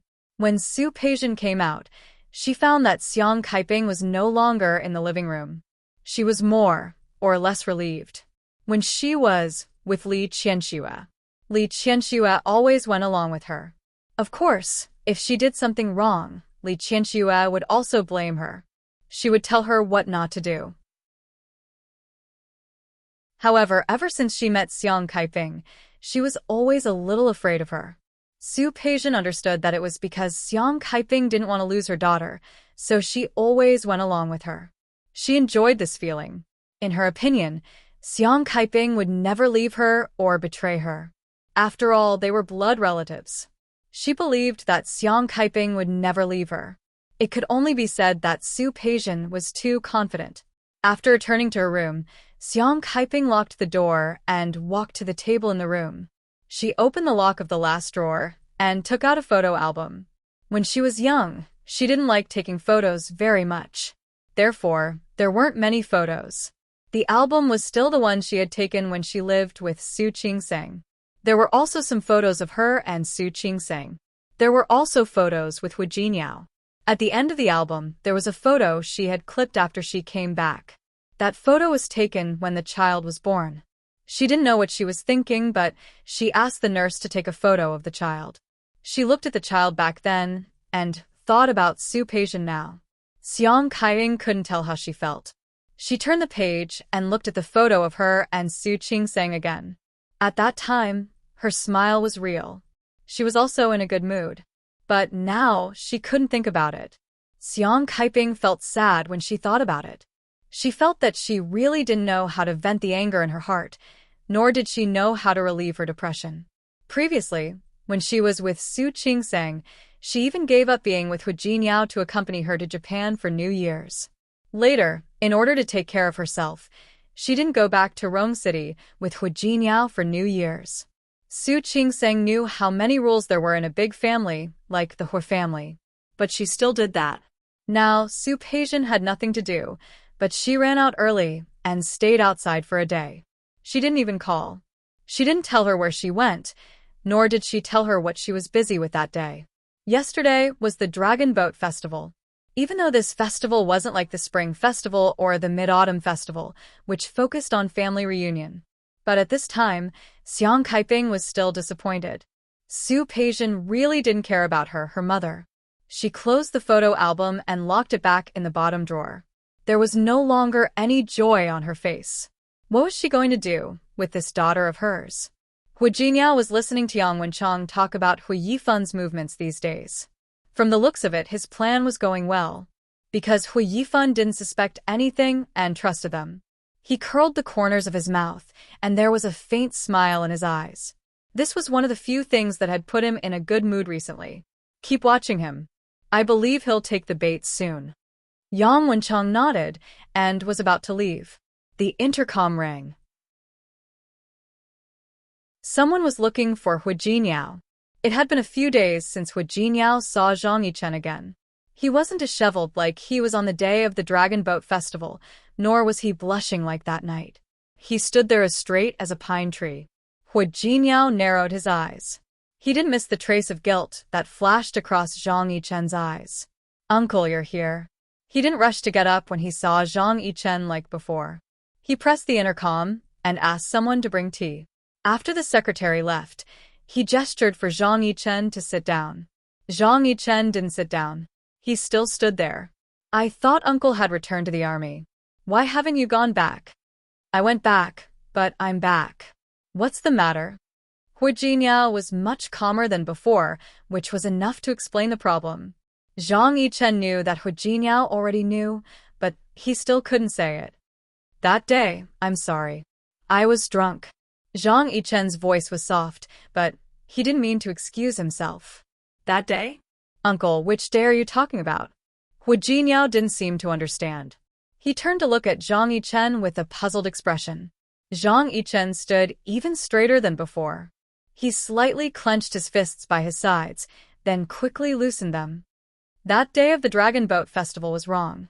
Uncle, you said you were drunk. Since you were drunk, I won't take it seriously. Zhang Yichen looked at him and took a step forward. I didn't come here today to cover up or anything else. I just want to say that it's just me. Su Qingseng doesn't know, so you... Uncle. Hu Jiniao abruptly stood up. He walked around his gigantic desk and walked up to Zhang Yichen step by step, then stood still. What are you trying to say? I just want to tell you that Su Qingseng doesn't know. No matter what you heard that day or what you know, it's just me. Uncle. Once again, Hu Jiniao interrupted him. His expression was cold, and his eyes were even colder. Are you explaining for Su Qingseng? I don't want you to misunderstand. I didn't misunderstand. You, on the other hand, if you continue to explain, I will really misunderstand. Hu Jiniao's eyes were sharp, and his expression was serious. Uncle, I have always respected you, both in the past and now. But this time, I don't think you need to explain. He took a step forward, almost standing next to Zhang Yichen. Their bodies were very close to each other. They were both tall and imposing. Zhang Yichen had the sharpness of a soldier, while Hu Jiniao had the aura of a leader for many years. The two of them looked at each other. For some reason, there was a feeling of sparks flying in the air. Hu Jiniao raised his chin and looked at Zhang Yichen with a very sharp look. Uncle, you don't need to explain what you're thinking. As for Su Qingseng, you don't need to explain for her. She is my wife. I trust her. I trust her, just as I am willing to respect Uncle's character. I've already forgotten what happened that day. You were just drunk. So, you should forget it too. Zhang Yichen pressed his lips into a straight line and looked to Hu Jiniao. You know how much I can drink. I've never been drunk before. It was an accident. So, as you said, I will forget it. For so many years, every step that Zhang Yichen took was within his plan. However, he never thought that he would encounter something that was not part of his plan. That was Su Qingsang's existence. He tried his best to control himself, but he didn't expect that he would break his plan without even knowing it. Not only did he let Hu Jingyao know what he was thinking, but also, Hu Jingyao didn't answer him. He just stared at Zhang Yichen's face for a while, then said in a low voice, "Although what happened that day was an accident, I think you shouldn't come to the Hu family again if you don't have anything else to do." Zhang Yichen suddenly raised his head to look at Hu Jingyao. He looked shocked and hurt. "Uncle, you think you can drink well, but is your tolerance for drugs as well?" "What do you mean?" "Nothing." Hu Jinyao's voice was flat. "Uncle, you keep saying that you got drunk by accident. That's why you lost control. But what you don't know is that someone drugged the soup that I gave you that day. It was because of the drug that Uncle lost his composure." "Someone drugged me?" Zhang Yichen had never thought of that possibility. After all, when he woke up, Hu Jinyao and Su Qingsang had already left. The doctor wasn't there and Lu Tongjia couldn't have told him about it. No one knew that Zhang Yichen had been drugged, except for Su Qingsang and the others. Yes. "Uncle, you were drugged and under the influence of the drug, you lost control." Who? Zhang Yichen didn't look happy. He didn't expect to encounter such a thing in the Hu family. "It doesn't matter who drugged you." Hu Jinyao looked at him with a serious expression. "What matters is why that person drugged you." "Jinyao, uncle, have you ever thought about it? You think that you're hiding your feelings well. But what if someone saw through it? Not only did that person see through it, but he also took advantage of it. In fact, the person who he wanted to hurt might not be you, but Su Qingsang."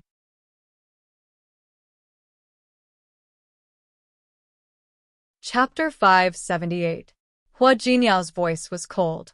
He had never talked to Zhang Yichen like that. In fact, Zhang Yichen was innocent of what had happened that day.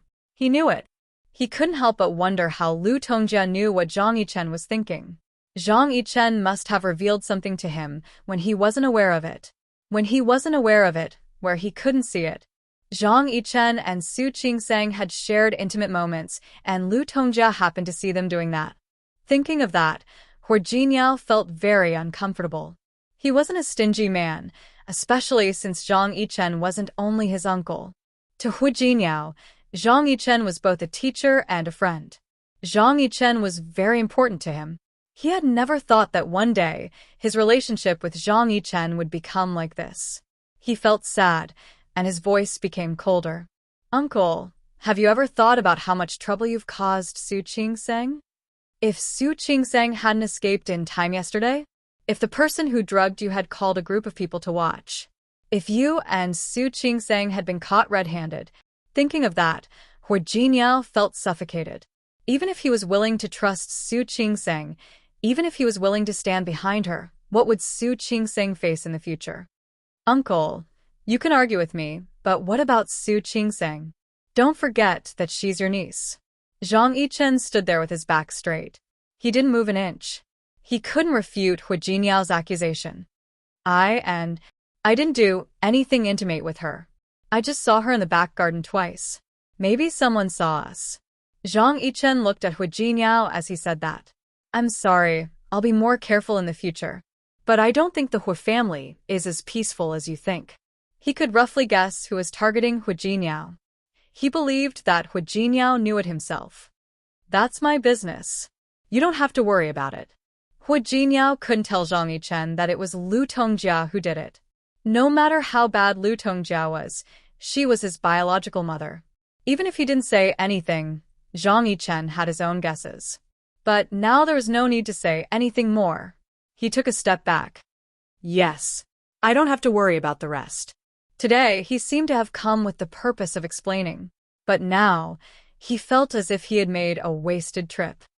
"If there's nothing else, I'll be leaving first." Zhang Yichen looked at him and added, as if he was worried that Zhang Yichen might be worried. "When I returned to the army a few days ago, I agreed to carry out a mission. He wouldn't come back to Rong City anytime soon. You can rest assured." "Uncle, you're mistaken. I have nothing to worry about." Zhang Yichen looked a little bitter. That was right. Their relationship as husband and wife was very good, so there was really nothing to worry about. He turned around and left. His footsteps were no lighter than when he came. As he reached the door, he paused. Jinyao, sometimes I really envy you. You're really lucky. Not everyone had the chance to meet a woman as smart and special as Su Qingsang. Thank you. I also think my luck is pretty good. Hu Jinyao admitted it openly. Half a year ago, if he hadn't suddenly appeared in the hospital where Su Qingsang was in, if he hadn't stopped and watched the fun, he believed that he wouldn't have such good luck now. Zhang Yichen left with a bitter look on his face.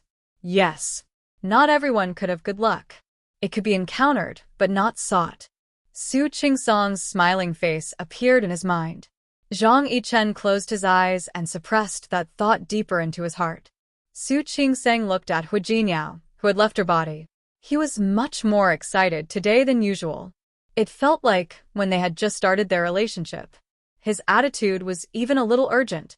She hadn't seen Hu Jinyao like this in the past few months. Jinyao.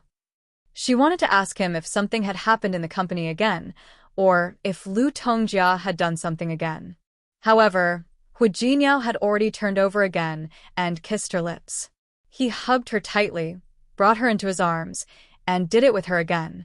Her body moved up and down with him involuntarily. She endured everything he gave her. He was a little forceful. He rubbed her hard into his arms, lowered his head, and kept his lips on her lips and ears. Honey, you are mine. Honey, honey, tell me that you are mine. Honey, do you feel it? I am the one with you now. Before Su Qingsang could give any response, he kissed her lips and whispered in her ear. Honey, tell me, who am I? Hu Jinyao. Su Qingsang had to clench her teeth to say those 3 words. She was losing consciousness. The hair on her forehead was already wet with sweat. She felt a little overwhelmed by Hu Jinyao like this. Honey, who is Hu Jinyao? Su Qingsang felt as if her sanity had flown beyond the highest heavens. The feeling he gave her was too strong. She had always needed time to get used to it. She didn't expect Hu Jinyao to ask such a question at this time. Hu Jinyao, it's you. Yes, my husband. Hu Jinyao was satisfied. Over and over again, he made Su Qingsang say what he wanted to hear, until she couldn't take it anymore. Exhausted, she fainted in the pleasure he brought her. Hu Jinyao carried her to clean up and change the bedsheets while she was in the shower.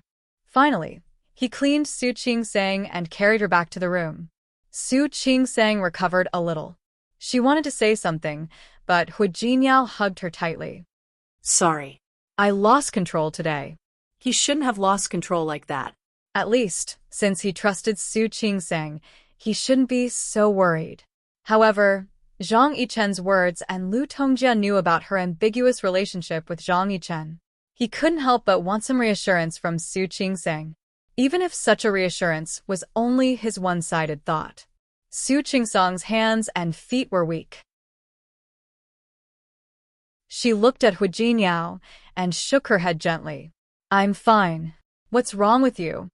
Hu Jinyao carefully held her body in his arms and didn't say anything. Zhang Yichen returned to the army today. In fact, after the two of them had finished their conversation in the office, he had left. He knew that Zhang Yichen was a man of his word. Since he said that he wouldn't return to Rong City in the near future, it meant that he wouldn't show up for a long time.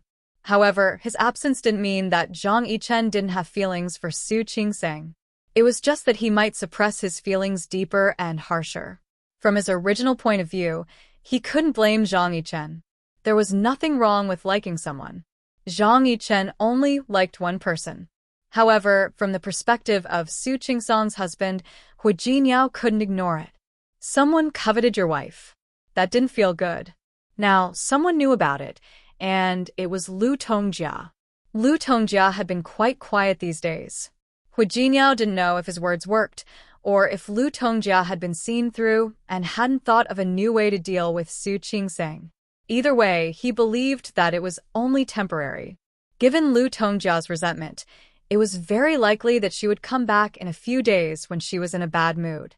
If Zhang Yichen hadn't given up by then and didn't restrain himself, they were relatives after all. If that happened, Lu Tongjia would probably do something. After all, she didn't like him in the first place. Now that Su Qingsang was involved, she hated him even more. If she really ignored his warning and insisted on telling the truth about Su Qingsang and Zhang Yichen, what would he do? After all, Lu Tongjia was his mother. Hu Jinyao calmed his frown and hugged Su Qingsang's waist tightly. Go to sleep. Jinyao? Don't worry. It's not a big deal. I'll take care of it. He thought that he might need to talk to Lu Tongjia again. Or did he need to do more to ensure that Su Qingsang wouldn't be hurt by Lu Tongjia? Su Qingsang raised her head to look at him. She didn't miss the complicated emotions that flashed through his eyes. She couldn't help but think of Lu Tongjia. Maybe she could do something. Su Qingsang hung up the phone. After making sure that Su Peijian wasn't at home, she knocked on the door. She did this every time she came to see Xiang Kaiping. In fact, she wasn't afraid that Su Peijian would find out or see her. It was just that it was better to have less trouble than more trouble. Ms. Zhao. It was Ms. Zhao who opened the door. Su Qingsang had come a few times, so she knew her. Hello, Miss Su. Ms. Zhao was all smiles when she saw Su Qingsang. She liked Su Qingsang. She was very polite and knowledgeable. Most of all, she was willing to spend time with them, the older people. This was something that was hard to come by. Ms. Zhao. Xiang Kaiping stood up from the sofa after entering the room. Ms. Zhao, this is the physical therapy device you asked for last time. I brought it here for you. Su Qingsang put a big box on the coffee table. She turned to look at Ms. Zhao. She had wanted to visit Xiang Kaiping during the Dragon Boat Festival, but she went to the Hu family, and that incident happened. Although Hu Jinyao hadn't mentioned it in the past few days, she believed that what Lu Tongjia had done must have affected him. Thank you, Miss Su. You're so considerate. Ms. Zhao stepped forward and kept thanking her. How much is it? I'll give you the money. No need. Su Qingsang waved her hand. It's not that much. I'll give it to you. How can I accept it? I'm embarrassed to see you like this. There's nothing to be embarrassed about. Su Qingsang glanced at Xiang Kaiping as she spoke. I've been busy with work recently, so I may not have time to visit you often. Please take good care of her. Of course, of course. I'm paid. Ms. Zhao looked at the physical therapy device and felt very embarrassed. Thank you. You're welcome. We have internal discounts. It's not too expensive. Ms. Zhao scratched her head. I'll accept it then. Thank you, Miss Su. You're welcome. Miss Su, why don't you stay for dinner today? I bought some groceries. You can leave after dinner. Okay. Su Qingsang agreed and glanced at Xiang Kaiping again. If she stayed for dinner, then Su Peijian. She's busy today. She won't be back. Xiang Kaiping knew what she was thinking. She watched Su Qingsang and Ms. Zhao talk without interrupting. Qingsang, I asked Ms. Zhao to buy some bamboo leaves. Although the Dragon Boat Festival is over, if you have nothing to do, let's make some rice dumplings. Okay. Su Qingsang nodded.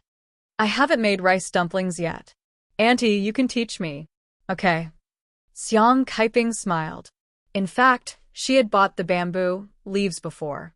She had thought that if Su Peijian was at home that day, she would make rice dumplings for her. Who knew that Su Peijian would stay out for the whole day? Even at home, she didn't have much patience to keep her company.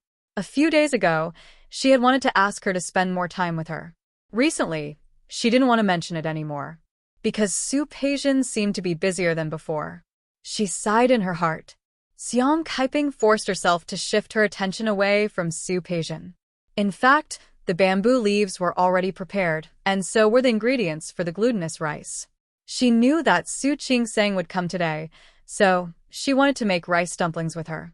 Even though the festival was over, she believed that Su Qingsang wouldn't refuse. Su Qingsang didn't refuse. Compared to her, Su Peijian seemed. Xiang Kaiping shook her head. She really envied Li Qianxue. She had such a good daughter. Su Qingsang was halfway through making the rice dumplings when she thought about Lu Tongjia. She believed that before the incident with the Hu family, Lu Tongjia must have had some warmth for Hu Jinyao. But that warmth disappeared in the end. If she could restore the warmth between Lu Tongjia and Hu Jinniao, would Lu Tongjia forgive Hu Jinniao's impulsive mistake when he was 12 years old? Moreover, it wasn't a mistake, but a misunderstanding. If the misunderstanding could be resolved, Qing Seng, do you have something else to do? No. Su Qing Seng stopped thinking, smiled at Xiang Kaiping, and continued to make rice dumplings. If you have something to do, go to your own thing. You don't have to come to see me. Xiang Kaiping was serious. As an outsider, Su Qing Seng had done a lot. Auntie, I'm fine. She was just thinking about Lu Tongjia. Xiang Kaiping didn't really believe her, but since she said she was fine, she couldn't continue to ask. After all, they were no longer mother and daughter. She couldn't control her too much.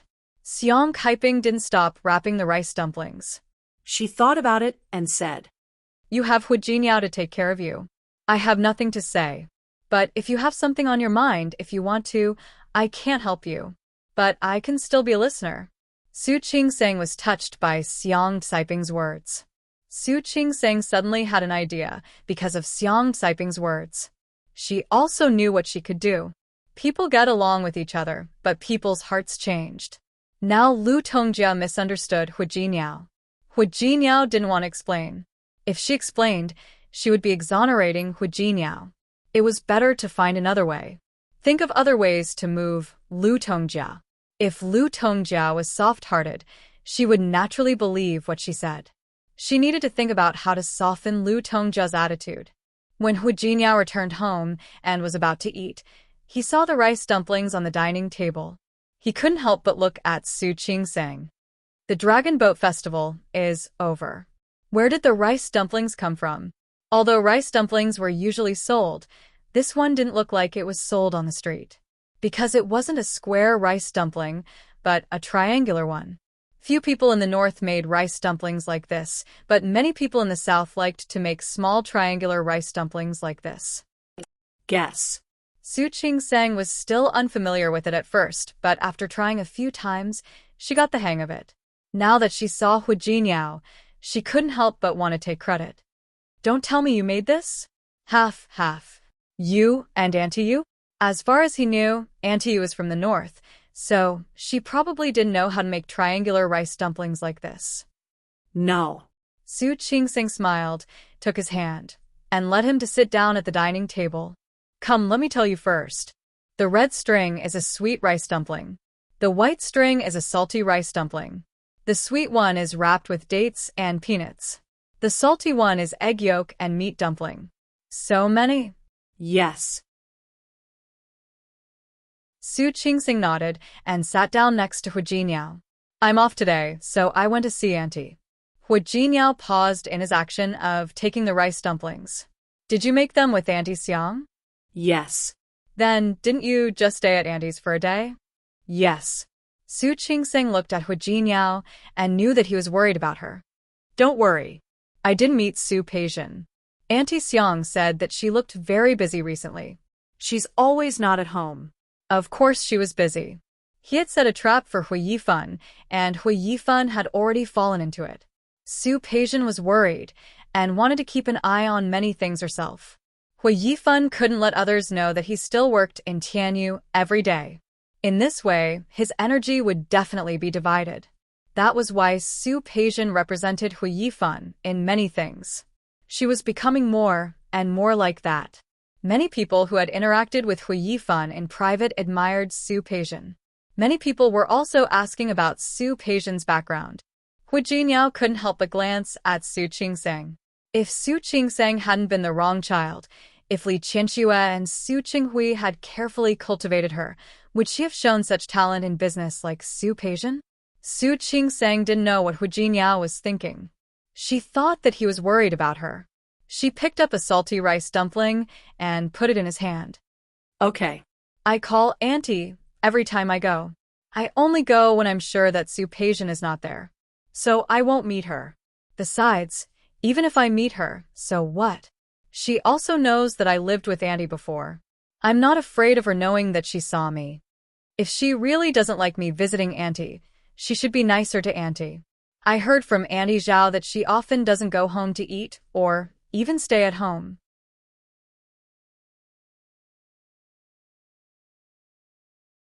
Chapter 579. She only promised to go less, but she didn't promise not to go anymore. Xiang Kaiping was not in a good state at the moment. She was indeed a little worried. As for Su Peijian, Su Qingseng really didn't take her seriously. Hu Jinyao took the rice dumpling from her hand and pinched her nose with the other hand. You.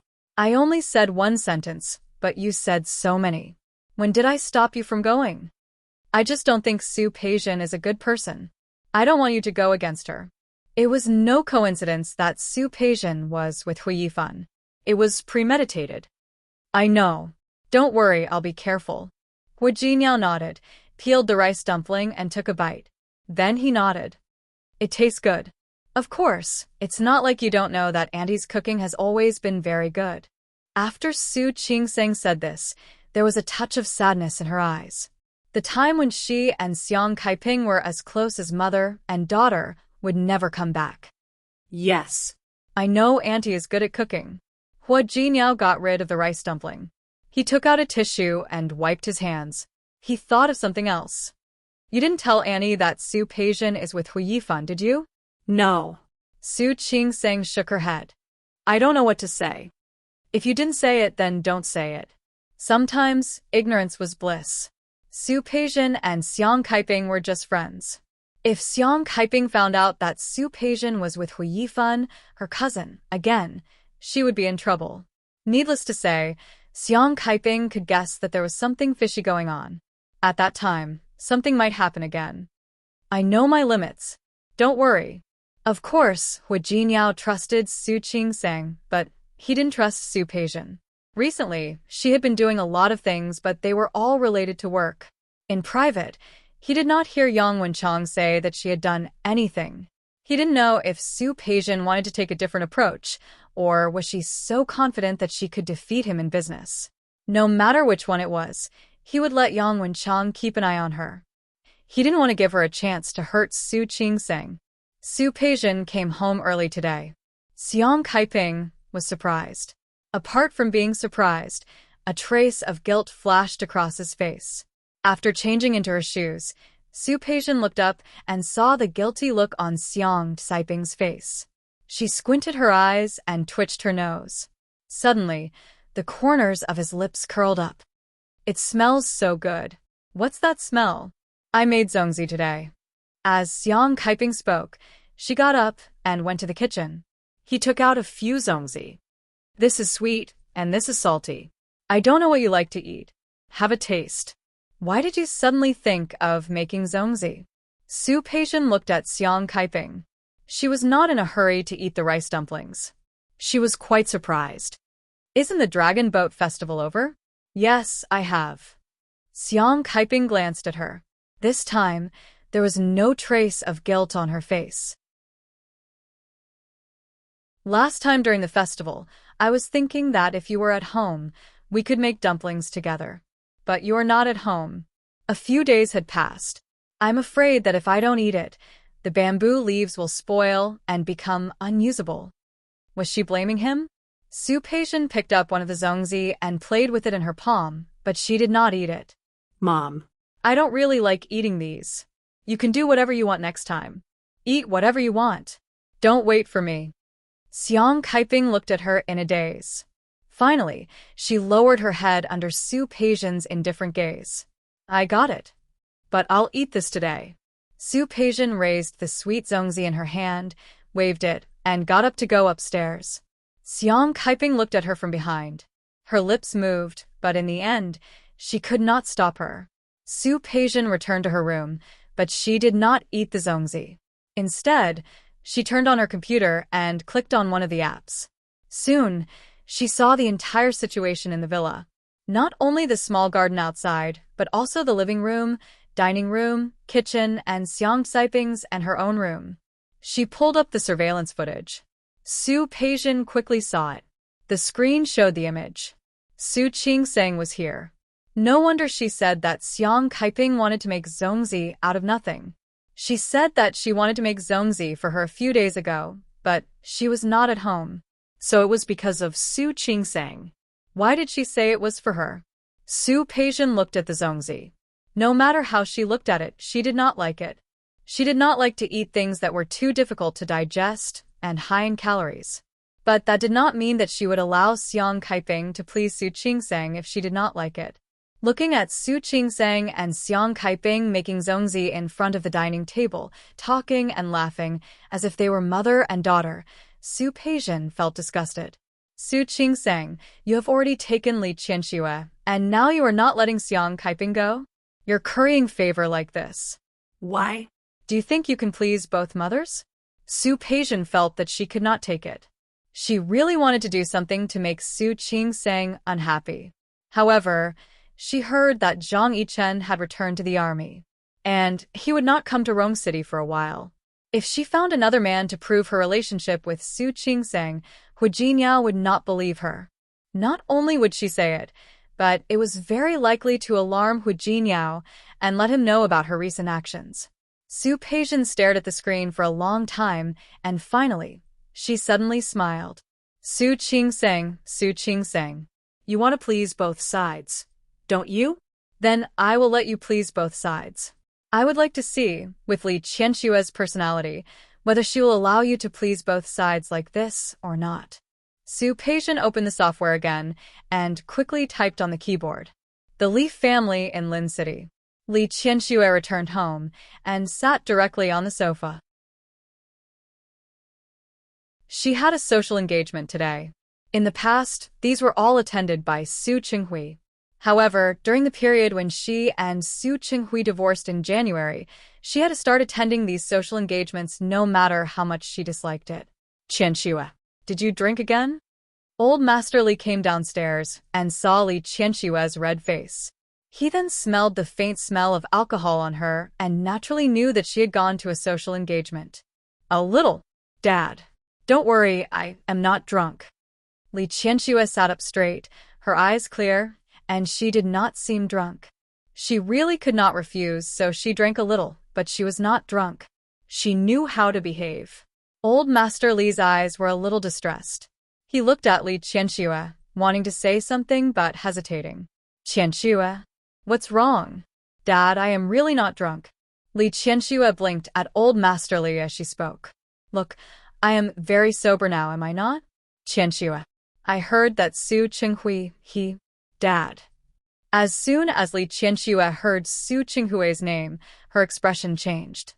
If you want me to get back together with Su Qinghui, you don't have to say it. She hated Su Qinghui so much that it was impossible for her to have anything to do with him again. Old Master Li knew that his daughter had a clear distinction between love and hate. He sighed in his heart. I am not saying that you should get back together with him. I heard that he opened a small company outside. He seems to be doing a good job. I just feel sorry for you. Let's not talk about other things first. Su Qinghui is indeed very capable, Dad. No matter how capable he is, I have already divorced him. He is no longer the son-in-law of the Li family. Li Qianxue had met Su Qinghui a few times in the past 2 months. He seemed to be doing quite well and was not affected by the divorce at all. Opening a company was good enough. She knew that he was capable. They had both decided that they would have nothing to do with each other in the future. She would not let Su Qinghui enter her life again. Old Master Li's lips moved, but in the end, he did not try to persuade her anymore. Li Qianxue's mood was a little affected. After sitting for a while, she went upstairs. After taking a shower, Li Qianxue looked at the empty room where she was alone and sat down on the sofa. She also knew that she had lost her composure today, but she couldn't control herself. She didn't think that she had been really tired recently. How miserable she had been. In fact, she had been through the most exhausting and embarrassing times. When those people in Lin City knew that Su Qinghui had opened a company outside, the way they looked at her made her feel uneasy. Now she had walked out of it. She used to think that she would love Su Qinghui for the rest of her life until she died. But reality gave her a loud slap in the face. For a man who did not love her, stopping the loss in time was the wisest choice. If she really chose to continue to endure, then she might be able to relax for a while, but she would definitely be in pain for the rest of her life. However, thinking of Su Qinghui, she couldn't help but think of Su Qinghui's expression when he saw her the last few times. His face was eager, and when he looked at her, it was as if he had 1,000 words to say. If Li Qianxue hadn't already seen through Su Qinghui, she might have taken what he had said seriously. She really thought that he had feelings for her. Unfortunately, she had already been fooled once. She wouldn't believe him at all. The most likely reason was that Su Qinghui's new company was not running smoothly, and he wanted to borrow the Li Corporation's popularity. Li Qianxue found that since she divorced Su Qinghui, she would always use the greatest malice to guess his thoughts. She would always think of Su Qinghui as hateful. Very bad. She knew that this was because her trust in Su Qinghui had been shattered and no longer existed. But this was what she was willing to see. Now, it was very good. She would definitely work hard and prove that even without Su Qinghui, she, Li Qianxue, could still live a good life and run the Li Corporation well. Li Qianxue rubbed her eyebrows and planned to go to sleep. Before going to bed, she habitually looked at her schedule for tomorrow. Before she finished looking through it, an email notification popped up in her mailbox. She had 2 mailboxes, one for work and one for private. This was her private mailbox. Not many people knew about it. When she opened it, it was an unsigned email. There was a video inside. Li Qianxue wasn't in a hurry to open it. She looked at the unfamiliar mailbox, turned her finger, and was about to delete the email. However, when she clicked to confirm, she hesitated again. After thinking for a while, she opened the video. Soon, Li Qianxue sat up straight. Her eyes were fixed on the screen. You're tuning in to the Dreamy Chapters YouTube channel. We're so grateful for your support, and don't forget to subscribe to join us on this incredible journey through captivating stories. Your generosity through donations truly makes a world of difference, as it's the primary source of revenue that allows me to expand and enhance this channel for you. Thank you from the bottom of my heart for being a part of this adventure.